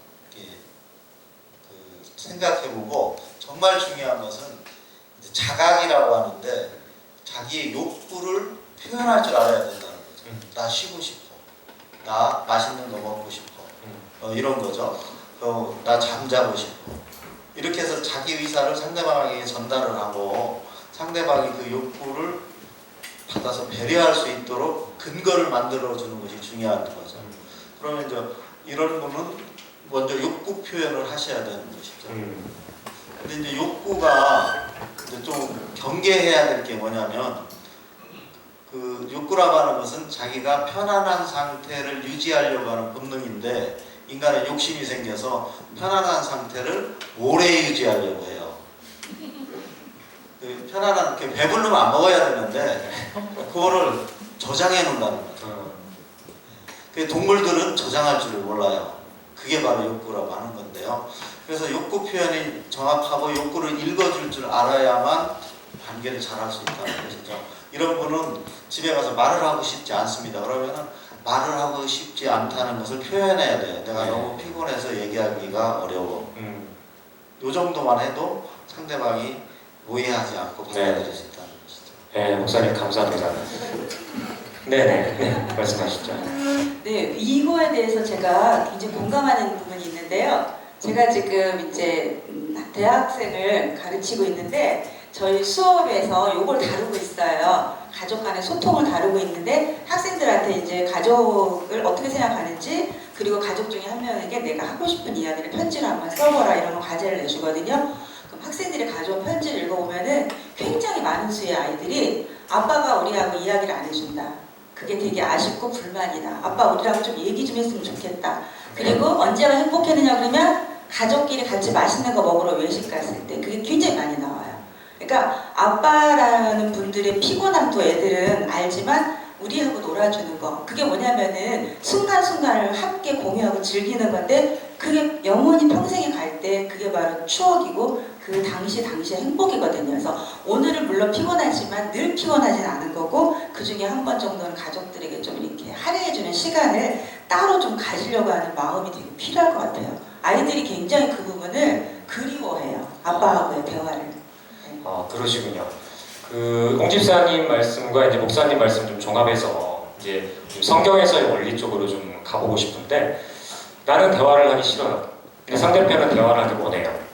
그러니까 각자의 욕구를 가지고 얘기하게 되면 충돌이 날 수가 없죠. 밖에 없죠. 근데 사실 아까 우리 처음에 얘기했듯이 내 욕구가 아니라 하나님이 뭘 기뻐하시나, 또 상대편이 뭘 원하지? 라는 기준으로 우리가 보게 되면 서로의 욕구를 사실 민감하게 찾아서 채워줄 수가 있는데, 일단 내가 이제 피곤하고 지치고, 저도 옛날에 그랬지만 그런 부분들이 이것도 자기중심적인 이런 것들이 중심이 되다 보면 충돌이 날 수 없는 부분이 있고요. 두 번째는 이제 그런 관점에서 보자면 나는 물론 지금은 피곤하지만 평소에 가족들이 대화를 원하는구나. 그래서 지금은 피곤하지만 나중에는 좀 대화를 가질 수 있는, 추억을 쌓을 수 있는 시간을 좀 내가 마련하는 좀 그런 의지를 보여주는 것도 중요할 것 같고요. 그래서 이런 부분들이 결국에는 우리가 성경에 나와 있는 원리들이 실생활에 정확하게 좀 적용될 수 있는 부분이라 생각이 듭니다. 자, 또 이제 질문들이 몇 개 있는데 좀 이제는 좀 대화의 초점을 구체적인 대화 쪽으로 좀 이렇게 옮겨보겠습니다. 시간이 좀 많지는 않은데 더 하자는 의견들이 좀 있어서, 자, 대화를 하는 데 있어서도 그 성경의 그런 나누고 섬기고 세우는 이 핸드아웃에 나와 있는 원리들이 그대로 적용되는 걸 볼 수 있습니다. 자, 대화에서 나눈다라는 것은 어떻게 표현이 될까요? 예수님은 자신의 생명과 모든 걸 우리에게 주셨는데 이게 대화에서는 어떻게 드러날 수 있을까요? 일단 내 시간을 내주는 거, 그렇죠? 그 다음에 내가 가진 이야기들을 아주 진솔하게 내어놓을 수 있는 거. 자, 그 다음에 섬기는 건 뭘까요?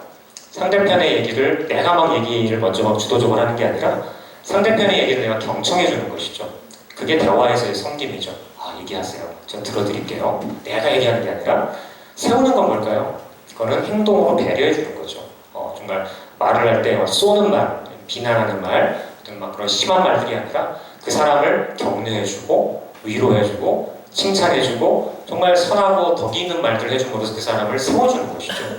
이 말이 얼마나 중요하냐면 말 한마디로 그 사람이 위대한 인물이 되기도 하고, 말 한마디로 위대한 인물이 될 수 있었던 사람이 정말 비참하게 되는 경우를 보게 됩니다.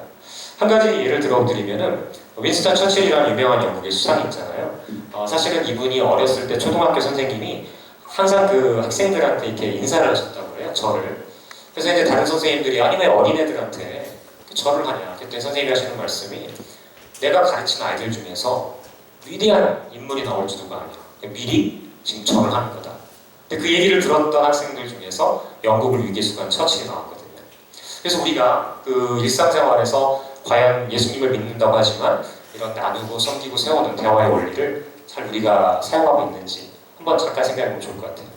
근데 우리가 이 대화를 할 때 사실은 문제가 되는 게 뭐냐면 각자 스타일이 다르다는 거예요.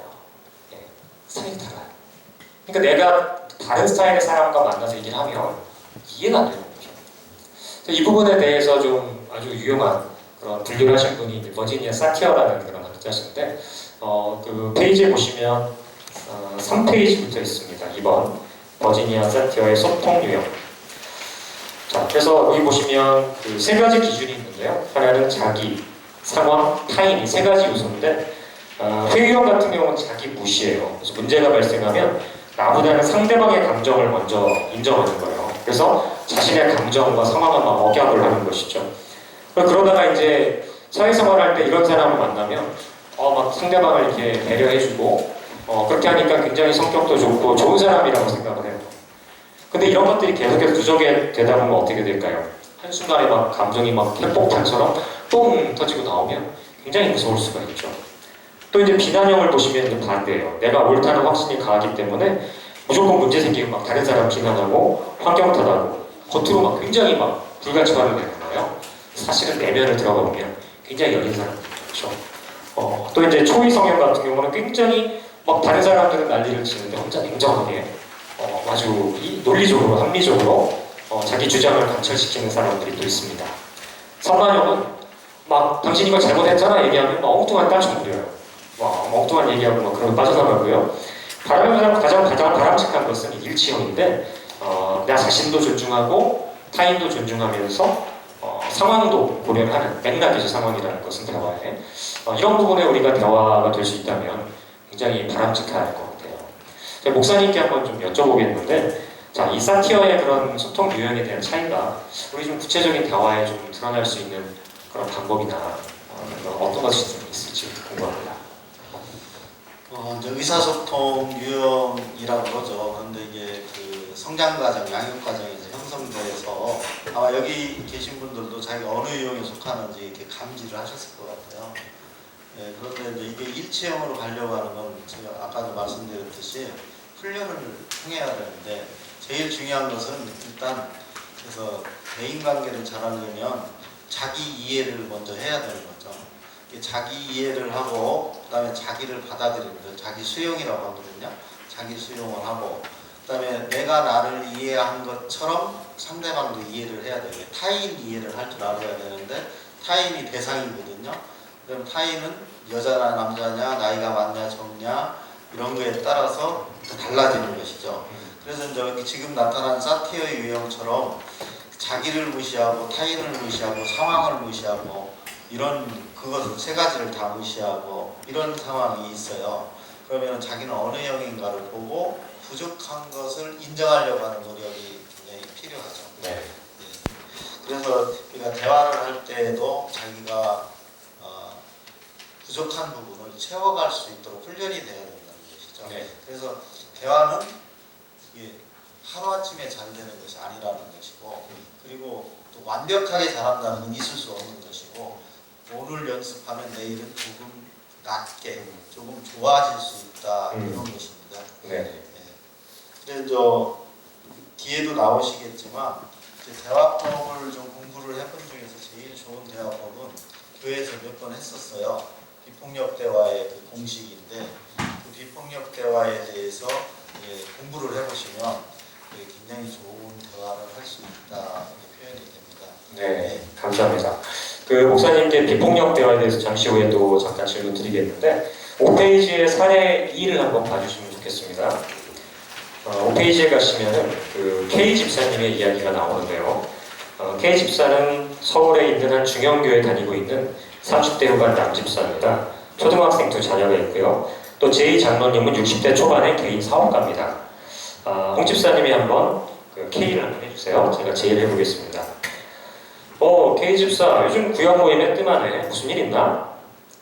네. 애들이 아직 어려서 나가는데 아내 눈치가 보이네요. 뭐 애들 키울 때야 뭐 다들 힘들지. 뭐 믿음으로 다 바뀌어야 돼. 그거 어떠세요? 네, 이런 대화가 교회에서도 굉장히 많이 발생할 수가 있어요. 자, 뭐가 문제일까요? 지금 겉으로 보면 다 맞는 얘기거든요. 근데 지금 K 집사님은 이 이야기를 듣고 상당한 좀 부담감을 안고 있어요. 내가 막 믿음이 상당히 없구나. 좀 장로님 만나니까 또 이렇게 부담스럽다. 그러니까 이게 본능적으로 솔직한 느낌들이 나오는 거거든요. 이걸 이제 억압하시는 분들은 그렇게 해야 되겠지 하고 이제 하지만 이게 또 그런 분들만 있는 게 아니라 다양한 유형을 가신 분들은 상처받을 수도 있고 나중에 이제 장로님 만나기를 피할 수도 있는 그런 상황인 것이죠. 자, 그러면은 목사님 이 사례에서 아까 말씀하신 그런 소통 유형이나 비폭력 대화의 그런 원칙들을 적용해 보자면 어떤 부분으로 좀 개선이 가능할까요?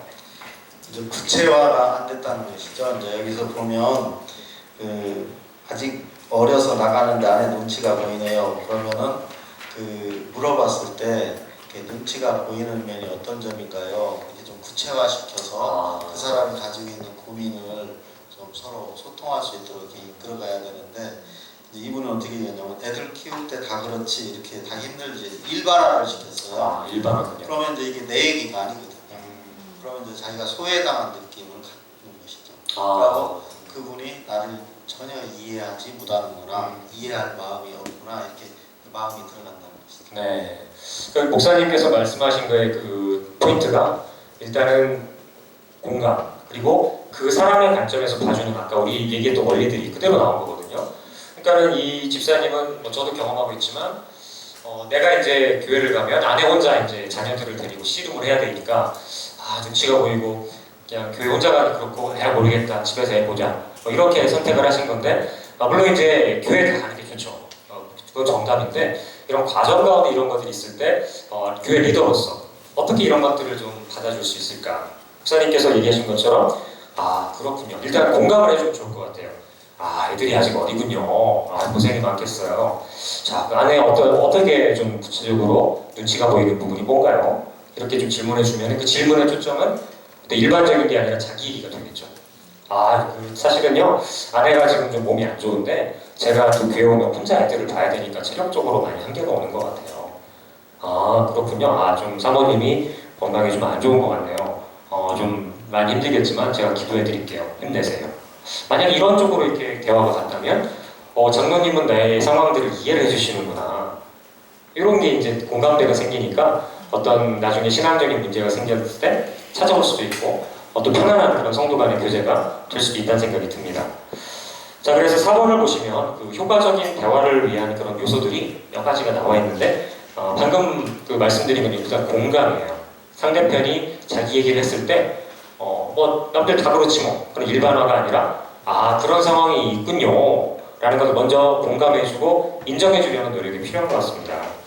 그리고 이제 우리 같은 경우는 이제 예수님의 그 사랑을 경험했기 때문에 예수님께서도 내가 죄를 지고 내 잘못한 것들을 이해해주시고 용서해주시고 나를 위해 십자가에 못 박히셨지 이제 그 십자가를 내가 지는 것이죠. 그래서 여기 보시면 새로운 목장원이 있는데 목장원이 보실 때 우리 모임이 어떤 느낌으로 다가갈까? 나는 되게 익숙하지만 새로 오신 분이면 나와는 다르게 좀 불편할 수 있겠구나. 두 번째로는 실직하신 분이 목장에 계세요. 그러면 실직을 했을 때는 어떤 느낌이실까? 목장분 모셨을 때 어떤 도움을 드려야 될까라는 그런 관점의 전환이 있을 때 그런 좋은 대화의 결과가 있지 않을까 싶습니다. 그래서 아까 그 사례 1으로 다시 한번 돌아가 보시면 4페이지 마지막부터 5페이지 초반까지 나와 있는데요. 이 상황은 이제 강남의 한 대형 교회인데 여집사님 한 분이 식당을 아주 조그만 식당을 어렵게 운영하고 계세요. 근데 이제 구역 모임을 갔는데 거기는 이제 좀 부유한 분들이 주로 계셨어요. 근데 그분 중에 한 분이 이렇게 얘기하시는 거죠. 내가 아는 집이 엄마 아빠 둘 다 식당 일을 이렇게까지 하는데 애들이 집에 방치돼 있으니까 공부도 엉망이고 안 되겠더라고 얘기한 거예요. 이분은 그냥 다른 데서 했던 경험을 가지고 그냥 구역님에서 편하게 얘기한 거예요. 나쁜 악의가 전혀 없습니다. 하필이면 그 모임에 두 분 다 식당에서 밤늦게까지 일하시는 집사님이 계셨던 거예요. 그 집사님에게는 이게 어떻게 받아들여질까요? 상처가 되시겠죠. 이게 사실 실제 사례입니다. 실제 있었던 일이에요. 제가 아는 분이 실제로 겪었던 일이거든요. 그 얘기를 듣고 이분은 교회 출석을 그만두셨어요. 굉장히 가슴 아픈 일이죠. 그러니까 그 한마디, 사소한 말일 수 있는데 이게 사실은 그 사람의 내면을 망가뜨릴 수 있는 큰 파워를 갖고 있다는 것입니다. 자, 그래서 우리가 그 대화를 할 때는 먼저 상대편의 입장에서 내가 한 말이 어떻게 받아들여질까 이게 중요한 것 같아요. 거기 나와 있는 좀 잠언 말씀을 보시면 대화 앞부분에 있는데요. 아침 일찍부터 다른 사람에게 막 축복을 하는 말을 하는 거예요. 그렇죠? 너무너무 좋은 얘기를 하는 겁니다. 4페이지 위에 가운데 있는데요. 이른 아침에 큰 소리로 자기 이웃을 축복하면, 그렇죠? 그 상대방은 그걸 뭘로 받아들입니까? 네, 저주같이 여기게 되리라. 왜 그게 축복의 말이 저주로 해석이 될까요? 네, 내가 원치 않는 그 상황, 그렇죠? 맥락이 맞지 않는 축복의 말이기 때문에 나의 상황이 맞지 않으면 정반대로 해석이 될 수 있다는 것이죠. 그래서 우리가 대화에 어떤 구체적인 모습들이 많이 있겠지만 관점은 그겁니다. 예수님이 나를 위해 십자가 지셨고 이제 내가 그 십자가를 지고 나보다 더 연약한 지체를 바라보는 것이죠. 하나님의 관점으로 봤을 때 하나님이 어떤 기뻐하시는 대화가 될 것인가의 기준으로 봤을 때 옆에 있는 지체에게 덕이 되고 정말 땅으로 끌어내리는 대화가 아니라 세워줄 수 있는 그런 대화가 되는 것이죠. 자, 이제 좀 우리 토크 콘서트 시간이 좀 마무리 좀 돼야 될 아쉬운 시간인데 결국 리더십에 관한 얘기로 좀 마치고 싶습니다. 결국 하나님 나라의 리더십과 그 세상의 리더십의 가장 큰 차이가 뭘까라는 생각을 했는데요. 앞에 리더십 파트를 보시면 그림이 하나 나와 있어요. 2페이지 밑에 있습니다. 자, 왼쪽에 보시면 그 컴퓨터로 그린 것이긴 하지만 나무의 모습이 그려져 있죠? 보이십니까? 네, 옆에 보시면 뭐죠, 그게? 네, 잘 아시는 이집트의 피라미드입니다. 자, 먼저 피라미드를 살펴보시면 피라미드는 모양을 바꿀 수가 있나요, 없나요? 성장할 수가 있나요, 없나요? 쉽게 움직일 수 있나요, 없나요? 없습니다. 피라미드 가운데 뭐가 들어있나요? 미라, 시체가 들어있죠? 그 피라미드는 죽음을 상징합니다. 근데 그 한 명의 통치자를 위해서 수십만 명의 죄송합니다. 수십만 명의 그 노예들과 아마 그 이집트에서 고생했던 이스라엘 백성들도 아마 이 피라미드를 건축하는 데 동원이 됐을지도 모르겠어요. 수많은 사람이 한 명의 권력자에게 에너지를 빨리는 거예요. 한 사람이 아래로부터 에너지를 끌어올리고 무거운 돌로 내리두르는 억압의 구조죠. 그렇죠? 세상은 사실은 피라미드 구조가 일반적입니다. 한 명의 강한 힘을 가진 사람이 수많은 사람을 다스리고 또 얻어 빨아들이는. 사실 민주주의가 인류 역사에 나온 거는 굉장히 최근의 일이거든요. 그렇죠? 자, 그런데 옆에 보시면 이 하나님 나라의 그런 리더십 구조는 나무의 구조를 하고 있어요. 에덴 동산에 보시면 생명나무와 선악과 나무가 있었죠. 근데 이 생명나무를 잘 보시면 방향이 피라미드랑 정반대입니다. 피라미드는 위에서 아래 거를 끌어올리는데 이 생명나무 조직에서는 리더가 가장 아래에 있어요. 자, 예수님은 어디에 계실까요? 이 나무에서? 뿌리예요, 뿌리. 뿌리에서 영양분을 위로 올려주시는 거예요. 예수님은 우리를 위해서 태어나셨죠. 하늘의 밀란이 땅에 떨어져서 싹을 내리고 뿌리가 되신 거예요. 자, 그 다음에 뿌리는 에너지를 어디로 줍니까? 네, 두꺼운 밑둥으로 주죠. 밑둥은 그 사랑과 생명과 권력과 권한을 갖고 있나요, 그냥? 아니죠. 붉은 가지로 전달해주죠. 그 다음에는 잎사귀. 결국에는 뭐를 맺죠? 열매를 맺죠. 그래서 인류 역사를 보시면 사실 하나님께서 아담과 하와를 세워주시고 그 후손들이 계속 뻗어나가는 모습을 보시면 이렇게 가지가 뻗어나가는 모습과 굉장히 비슷한 걸 보실 수가 있습니다. 자, 그래서 하나님 나라의 리더십은 예수님께서 우리에게 보여주신 모습 그대로예요. 우리에게 생명 주시고 또 12제자에게 권한을 위임해 주시고 땅끝까지 복음 전하는 사명을 주시고 내가 세상 끝날까지 너희와 함께 있으리라 성령으로 함께 하시는. 이게 세상에서는 또 이걸 어설프게 본다면 뭐가 되냐면 떠넘기기 리더십이 돼요. 야, 너한테 권한 다 위임해 줄게. 네가 다 해. 나 몰라라. 성경이 말하는 리더십은 그런 떠넘기기가 아닌 것 같아요. 그렇죠? 권한도 위임하고 사명도 주지만 계속 뒤에서 서포트를 해주는 거죠. 사실 우리 정성희 장로님, 우리 이덕기 목사님 계신데 사실 제가 2년 전에 상담위원장 한다고 했을 때요, 죽어도 안 한다고 했어요. 왜냐하면 여기는 저보다 훨씬 연배가 많으시고 저는 이제 뭐 40대 초반에 여기 서면 이제 어린애 같은 그런 이제 느낌인데 내가 무슨 가서 위원장을 합니까? 좀 죽어도 못합니다. 막 이랬거든요. 정 장로님 막 전화 오시고 막 목사님도 전화 오시고 계속 그러셨거든요.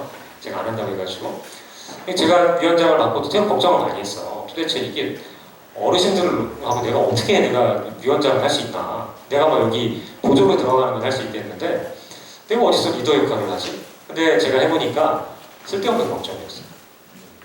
우리 위원회 자랑이 아니고요. 제가 위원장으로 하는데 이제 장로님께서 이제 주셨잖아요. 뒤에서 보고 계시다가 제가 좀 이렇게 휘청하거나 좀 놓치는 게 있으면은 자연스럽게 오셔가지고 도와주세요. 그것도 이거 해라 저거 해라가 아니라 뭘 할 수 있는지를 알려주시고 이게 가이드라인을 주세요. 목사님은 제가 이제 거의 매주 이제 연락을 드리는데 굉장히 통찰력이나 직관력이 뛰어나시거든요. 제가 이제 목사님 이거 어떻게 생각하세요? 하면은 굉장히 다양한 그런 아이디어를 주세요. 그 얘기를 듣다 보면은 이거다라는 생각이 많이 들거든요. 그래서 제가 위원장으로서 어떤 뭐 그런 것도 아니지만 권위가 있다면 그런 것들을 막 저 혼자 고민하고 생각하려고 했을 때는 좋은 게 안 나옵니다. 근데 이제 장로님 이런 게 있는데 장로님 어떻게 생각하세요? 목사님 어떻게 생각하세요? 또 우리 위원분들 카톡방에서 이렇게 탁 돌리고 했을 때 다양한 의견들이 나오거든요. 제가 하는 역할은 그냥 모아가지고 하나의 그림으로 만드는 거죠. 기도하면서. 사실 오늘 여러분들이 참여하신 이 토크 콘서트가 그 결과입니다. 원래 저는 10월달에 토크 콘서트 할 계획이 없었어요. 그냥 워크숍을 하려고 했는데 우리 목사님하고 대화를 나누는 중에 이 아이디어를 주셨어요. 근데 작년에 공감 토크했던 게 딱 생각이 나는 거예요. 목사님 그거 좋겠네요. 해가지고 결정된 거고요. 원래 오늘 하려고 했던 게 아닙니다. 원래 주일날 하려고 했었어요. 근데 우리 집사람이 9월에 하는 걸 반대를 했었어요. 그래서 이제 집사람이 반대를 하니까 신혼 초에 제가 이랬겠죠. 왜 남편이 하는 것을 그렇게 반대하고 그러냐. 옛날에 그랬어요 제가. 좀 내조 좀 해주고 도와주면 안 돼? 뭐 이렇게 했는데 지금 제가 경험을 깨달은 건 아내가 반대를 할 때는 뭔가 이유가 있다. 그래서 신중하게 생각을 하게 됐어요. 해보니까 이 시간이 너무 좋은 거예요. 그리고 이제 우리 홍 집사님께서 또 이제 이부 행사에 좋은 아이디어도 주셨고 이성임 집사님, 또 이정희 집사님 다양한 아이디어를 이렇게 모아보니까 너무나 좋은 결과가 나오는 거예요. 제가 느낀 것은 내가 혼자 고민할 필요가 없구나. 내가 또 혼자 뭘 한다는 생각할 필요 없구나. 내가 하나님께 주신 권위를 다 나눠드리고 장로님, 목사님도 나눠주셨고 나도 나누고 우리 위원분들을 이렇게 자꾸 세워드렸을 때 오직 하나님만이 영광을 받으시는 진정한 리더이신 하나님 모습이 드러나는구나. 굉장히 큰 감동이 왔었습니다. 오늘 아마 주제가 리더십이기 때문에 하나님께서 아마 그런 경험을 하게 하신 것이 아닌지 그런 생각이 들어요. 그래서 오늘 마무리를 하면서 다양한 질문들이 나왔지만 핵심은 갑과 을이에요. 더 강한 힘을 가진 부모나 교수나 목사님이나 장로님이 있는 것이고 밑에는 눌려있는 우리 성도, 자녀, 아내, 학생이 있는 거예요. 그렇죠? 근데 이제 우리 교수나 목사나 장로 이런 리더에 있는 사람들이 이거 해. 내 말대로 해. 또는 무조건 어떤 일방적으로 이렇게 얘기를 했을 때 네 알겠습니다. 겉으로 이제 순종하는 거 맞지만 그 마음속에는 계속해서 억압들이 쌓여나간다는 것이죠. 그랬을 때는 이제 수동적인 모습이 될 수가 있고 반대로는 이제 만약에 반항하는 자녀들이 나올 수가 있겠죠. 그래서 결국은 우리가 결론적으로 성경이 말하고 있는 이 나무의 그 리더십 구조가 우리에게 적용이 되고 또 우리 소통도 그런 정말 나누고 섬기고 세워주는 그런 소통과 대화가 됐을 때 우리 정말 하나님께서 진정한 리더가 되시는 모두가 화합하는 그런 교회가 되고 또 학교가 되고 또 부부가 되고 자녀 관계가 되는 것이 아닌가 그런 생각이 듭니다. 자, 또 이제 이거는 이제 제 얘기였고요. 우리 이제 마무리하시면서 좀 우리 청중들 중에서 오늘 토크 콘서트를 통해서 좀 느끼신 소감이나 느낌이 있으시면 몇 분만 좀 짧게 말씀 나누고 마쳤으면 좋겠습니다. 자, 어떤 분이 좀 얘기해 주실까요? 자, 마이크맨 준비하시고 손 안 들면 마이크맨 얘기해야 돼요. 빨리 손을 들어주세요. 네. 우리 먼저 여디디아에서 한 분만 좀 짧게 소감 얘기해 주시면 좋을 것 같아요. 누가지가 얘기해 줄까요? 네, 제가 지금 누구를 보고 있죠? 네, 최재성 형제님. 네, 네, 뒤보지 마시고 네, 짧게 오늘 소감을 한번 말씀해 주시면 감사합니다. 네, 무척 시간이 짧아서 너무나 아쉽고요. 사실 리더를 맡게 되면서 소통에 대해서 굉장히 많이 고민하고 있었고 어떻게 소통해야 되는지 고민하던 문제인데 이 시간을 통해서 그 성경에서는 어떻게 소통에 대해서 어떻게 말을 하는지에 대해서 배울 수 있는 시간이 되어서 너무 좋았습니다. 물론 그 모든 것을 다루기에는 시간이 너무 짧았지만 유인물을 통해서 더 배울 수 있는 시간이 된 것 같고 또 이런 시간들이 계속 마련돼서 좀 더 이제 좋은 소통들이 사실 이런 표현 어떨지 모르겠는데 사실 교회 안에 어떤 소통이 많이 부족하다고 느낍니다. 네, 어떤 청년들이나 어떤 그 위에 징검다리나 어떤 다른 부서교회 모든 교회마다 지금 우리 안에 소통이 너무나 부족하다고 생각됩니다. 그래서 이러한 자리가 좀 많이 마련되고 우리 교회 안에 또 우리 교회 안에 있는 가정들 안에 좀 좋은 소통들이 많이 일어났으면 좋겠다는 생각이 들었습니다. 아, 네, 감사합니다. 우리 사실 최재성 우리 형제님은 여디디아 회장님이에요. 좀 말씀 잘하시죠? 네, 다음번에 할 때는 패널로 좀 모셔야 되겠어요. 네, 큰 박수 부탁드립니다. 네, 감사합니다.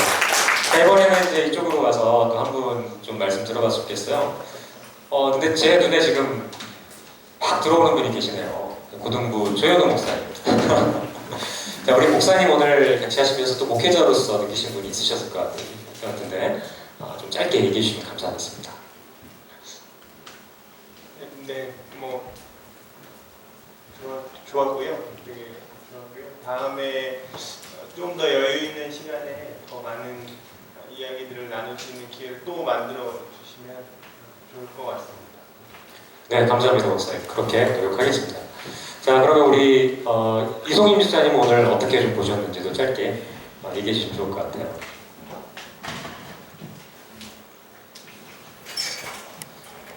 저는 상담위원회에서 일을 한다고 하지만 많은 것들에서 소통이 안 되는 부분들이 있었는데요. 이걸 통해서 제가 다시금 결단하고 다시 봉사할 수 있는 계기가 된 것 같아요. 감사합니다. 네, 감사합니다. 이성윤 지사님 너무 우리 상담위원회 따뜻한 어머니 같은 너무 좋으신 분인데 감사하고요. 자, 그 뒤에 계신 이민규 집사님도 한 말씀 부탁드릴까요? 예상치 못하셨죠? 네, 지난번에 상담위원회에서 주최하는 그 모임에도 또 가서 좋은 너무 교육을 또 받았었기 때문에 오늘 이 자리를 기대하는 마음으로 왔는데 역시나 이렇게 나오신 세 분의 패널 분들도 그렇고 사회에 보신 조용호 집사님도 그렇고 너무나 수준 높은 네 그래서 너무 의미 있는 참 시간이었고요. 더 많이 생각할 수 있는 시간이었고 정말 주님의 자녀라면 어디에서나 정말 좋은 영향력을 끼쳐야 된다고 생각을 하는데 그러려면 좋은 대인관계를 해야 되고 또 말이나 어떤 행동이나 이런 부분도 참 중요한데 네, 참 더 많이 배워야겠다는 생각이 들고요. 제가 옆에 있는 지금 집사님한테 여쭤봤어요. 상담위원회 모임은 언제 하냐고. 네, 들어가면 정말 더 많은 교육을 받을 수 있을 것 같아서 근데 이제 제가 주일학교 교사기 때문에 그 시간이 또 많지가 않네요. 근데 다음에도 이런 좋은 그런 모임이나 교육대에 또 참석하도록 하겠습니다. 네, 감사합니다. 감사합니다. 박수 부탁드립니다. 많이 아쉽죠? 네, 1시간이라는 시간이 참 짧고요. 근데 오늘은 저희가 그냥 그 주제들만 보여드린 거예요. 맛배기고요. 이제 우리가 계속해서 내년도까지 프로그램들을 계속 개설을 할 건데 그때 이제 구체적인 얘기들도 하실 수 있고 오늘 이제 질문들이 많이 나왔는데 또 충분히 얘기 못해서 아쉽죠? 이건 우리 교회 홈페이지에 상담 게시판이 있습니다. 거기에 저희가 우리 상담위원들이 질문에 대한 답을 올려놓도록 할게요. 오셔서 좀 확인하시면 좋을 것 같아요. 자, 이제 마무리하면서 우리 패널들 말씀 한번 짧게 마무리 바로 듣고 이제 우리 목사님 기도도 좀 마쳤으면 좋겠습니다. 목사님 지금 막 하시고 싶은 말씀이 막 있으신 것 같아요. 총평을 네. 우리 이계성 목사님한테 좀 들었으면 좋겠어요. 네, 이계성 목사님 아까 절대 시키지 말라고 하셨는데 이거는 목사님 제가 어쩔 수가 없어요.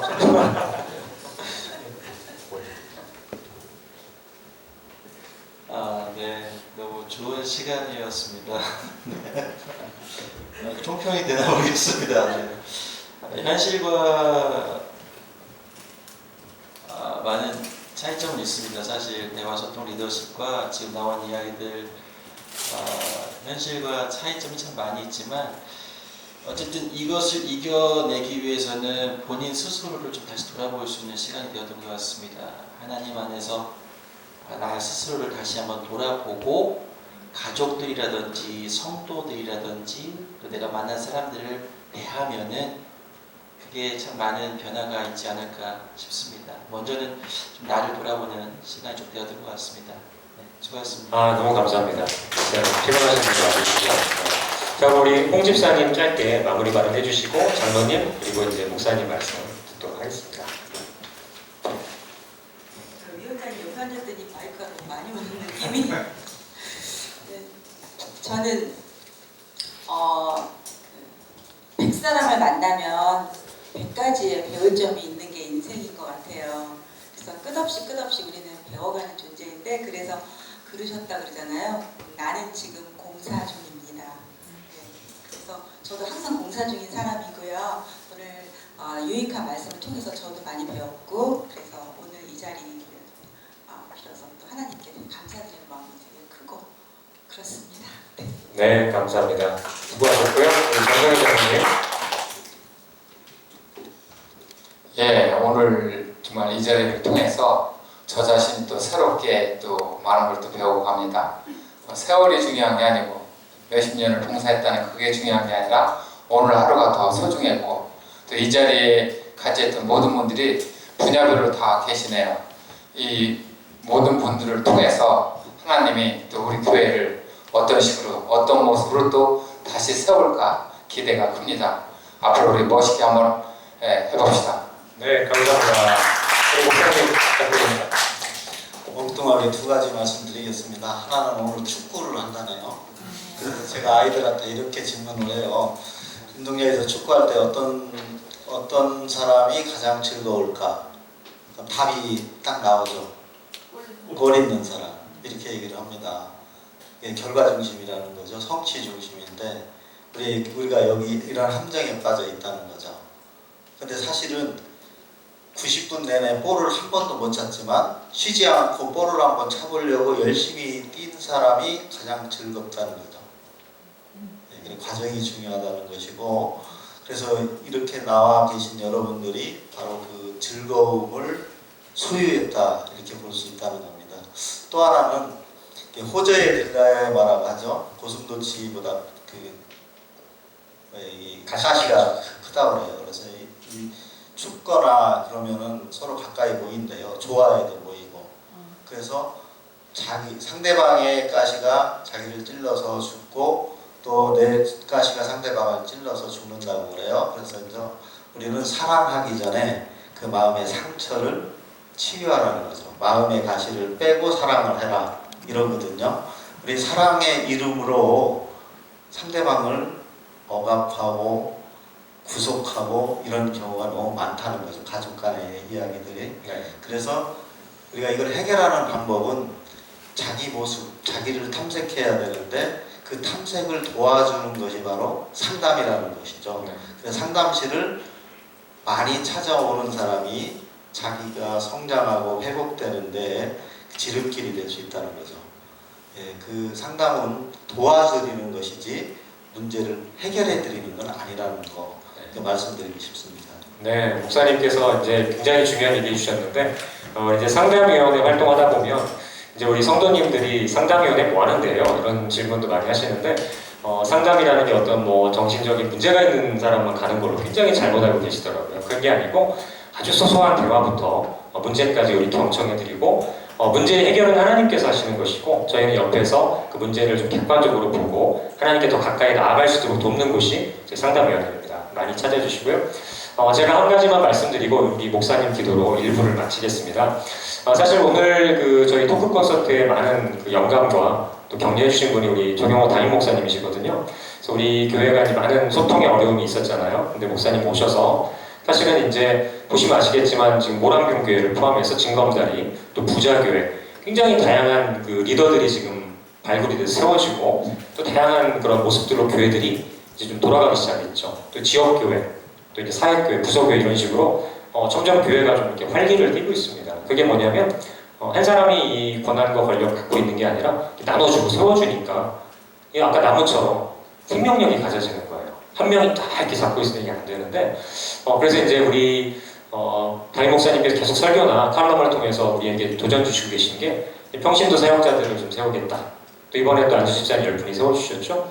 그래서 우리가 이제는 목사님 다 하세요. 이게 아니라 목사님 우리에게 이제 그런 리더십과 소통과 또 이제 하나님 말씀 안에서 우리 교회의 아름다운 모습을 이제 이뤄나가자고 이렇게 도전 주셨을 때 이제 우리 성도들도 수동적으로 앉아서 가만히 있는 목사님만 하세요 이게 아니라 목사님 옆에 정말 아름다운 동역자로 같이 좀 서드려서 목사님을 우리는 세워드리고 목사님은 성도들을 세워주는 그런 아름다운 주님의 좀 교회가 되면 좋지 않을까 그런 좀 생각이 듭니다. 그래서 우리 담임 목사님 못 오셨지만 감사 말씀드리고 우리 또 우리 너무 소중한 우리 이기성 목사님 또 조현우 목사님 또 우리 모든 성도들이 서로 가진 걸 나누고 오늘 세 가지죠. 나누고 뭐요?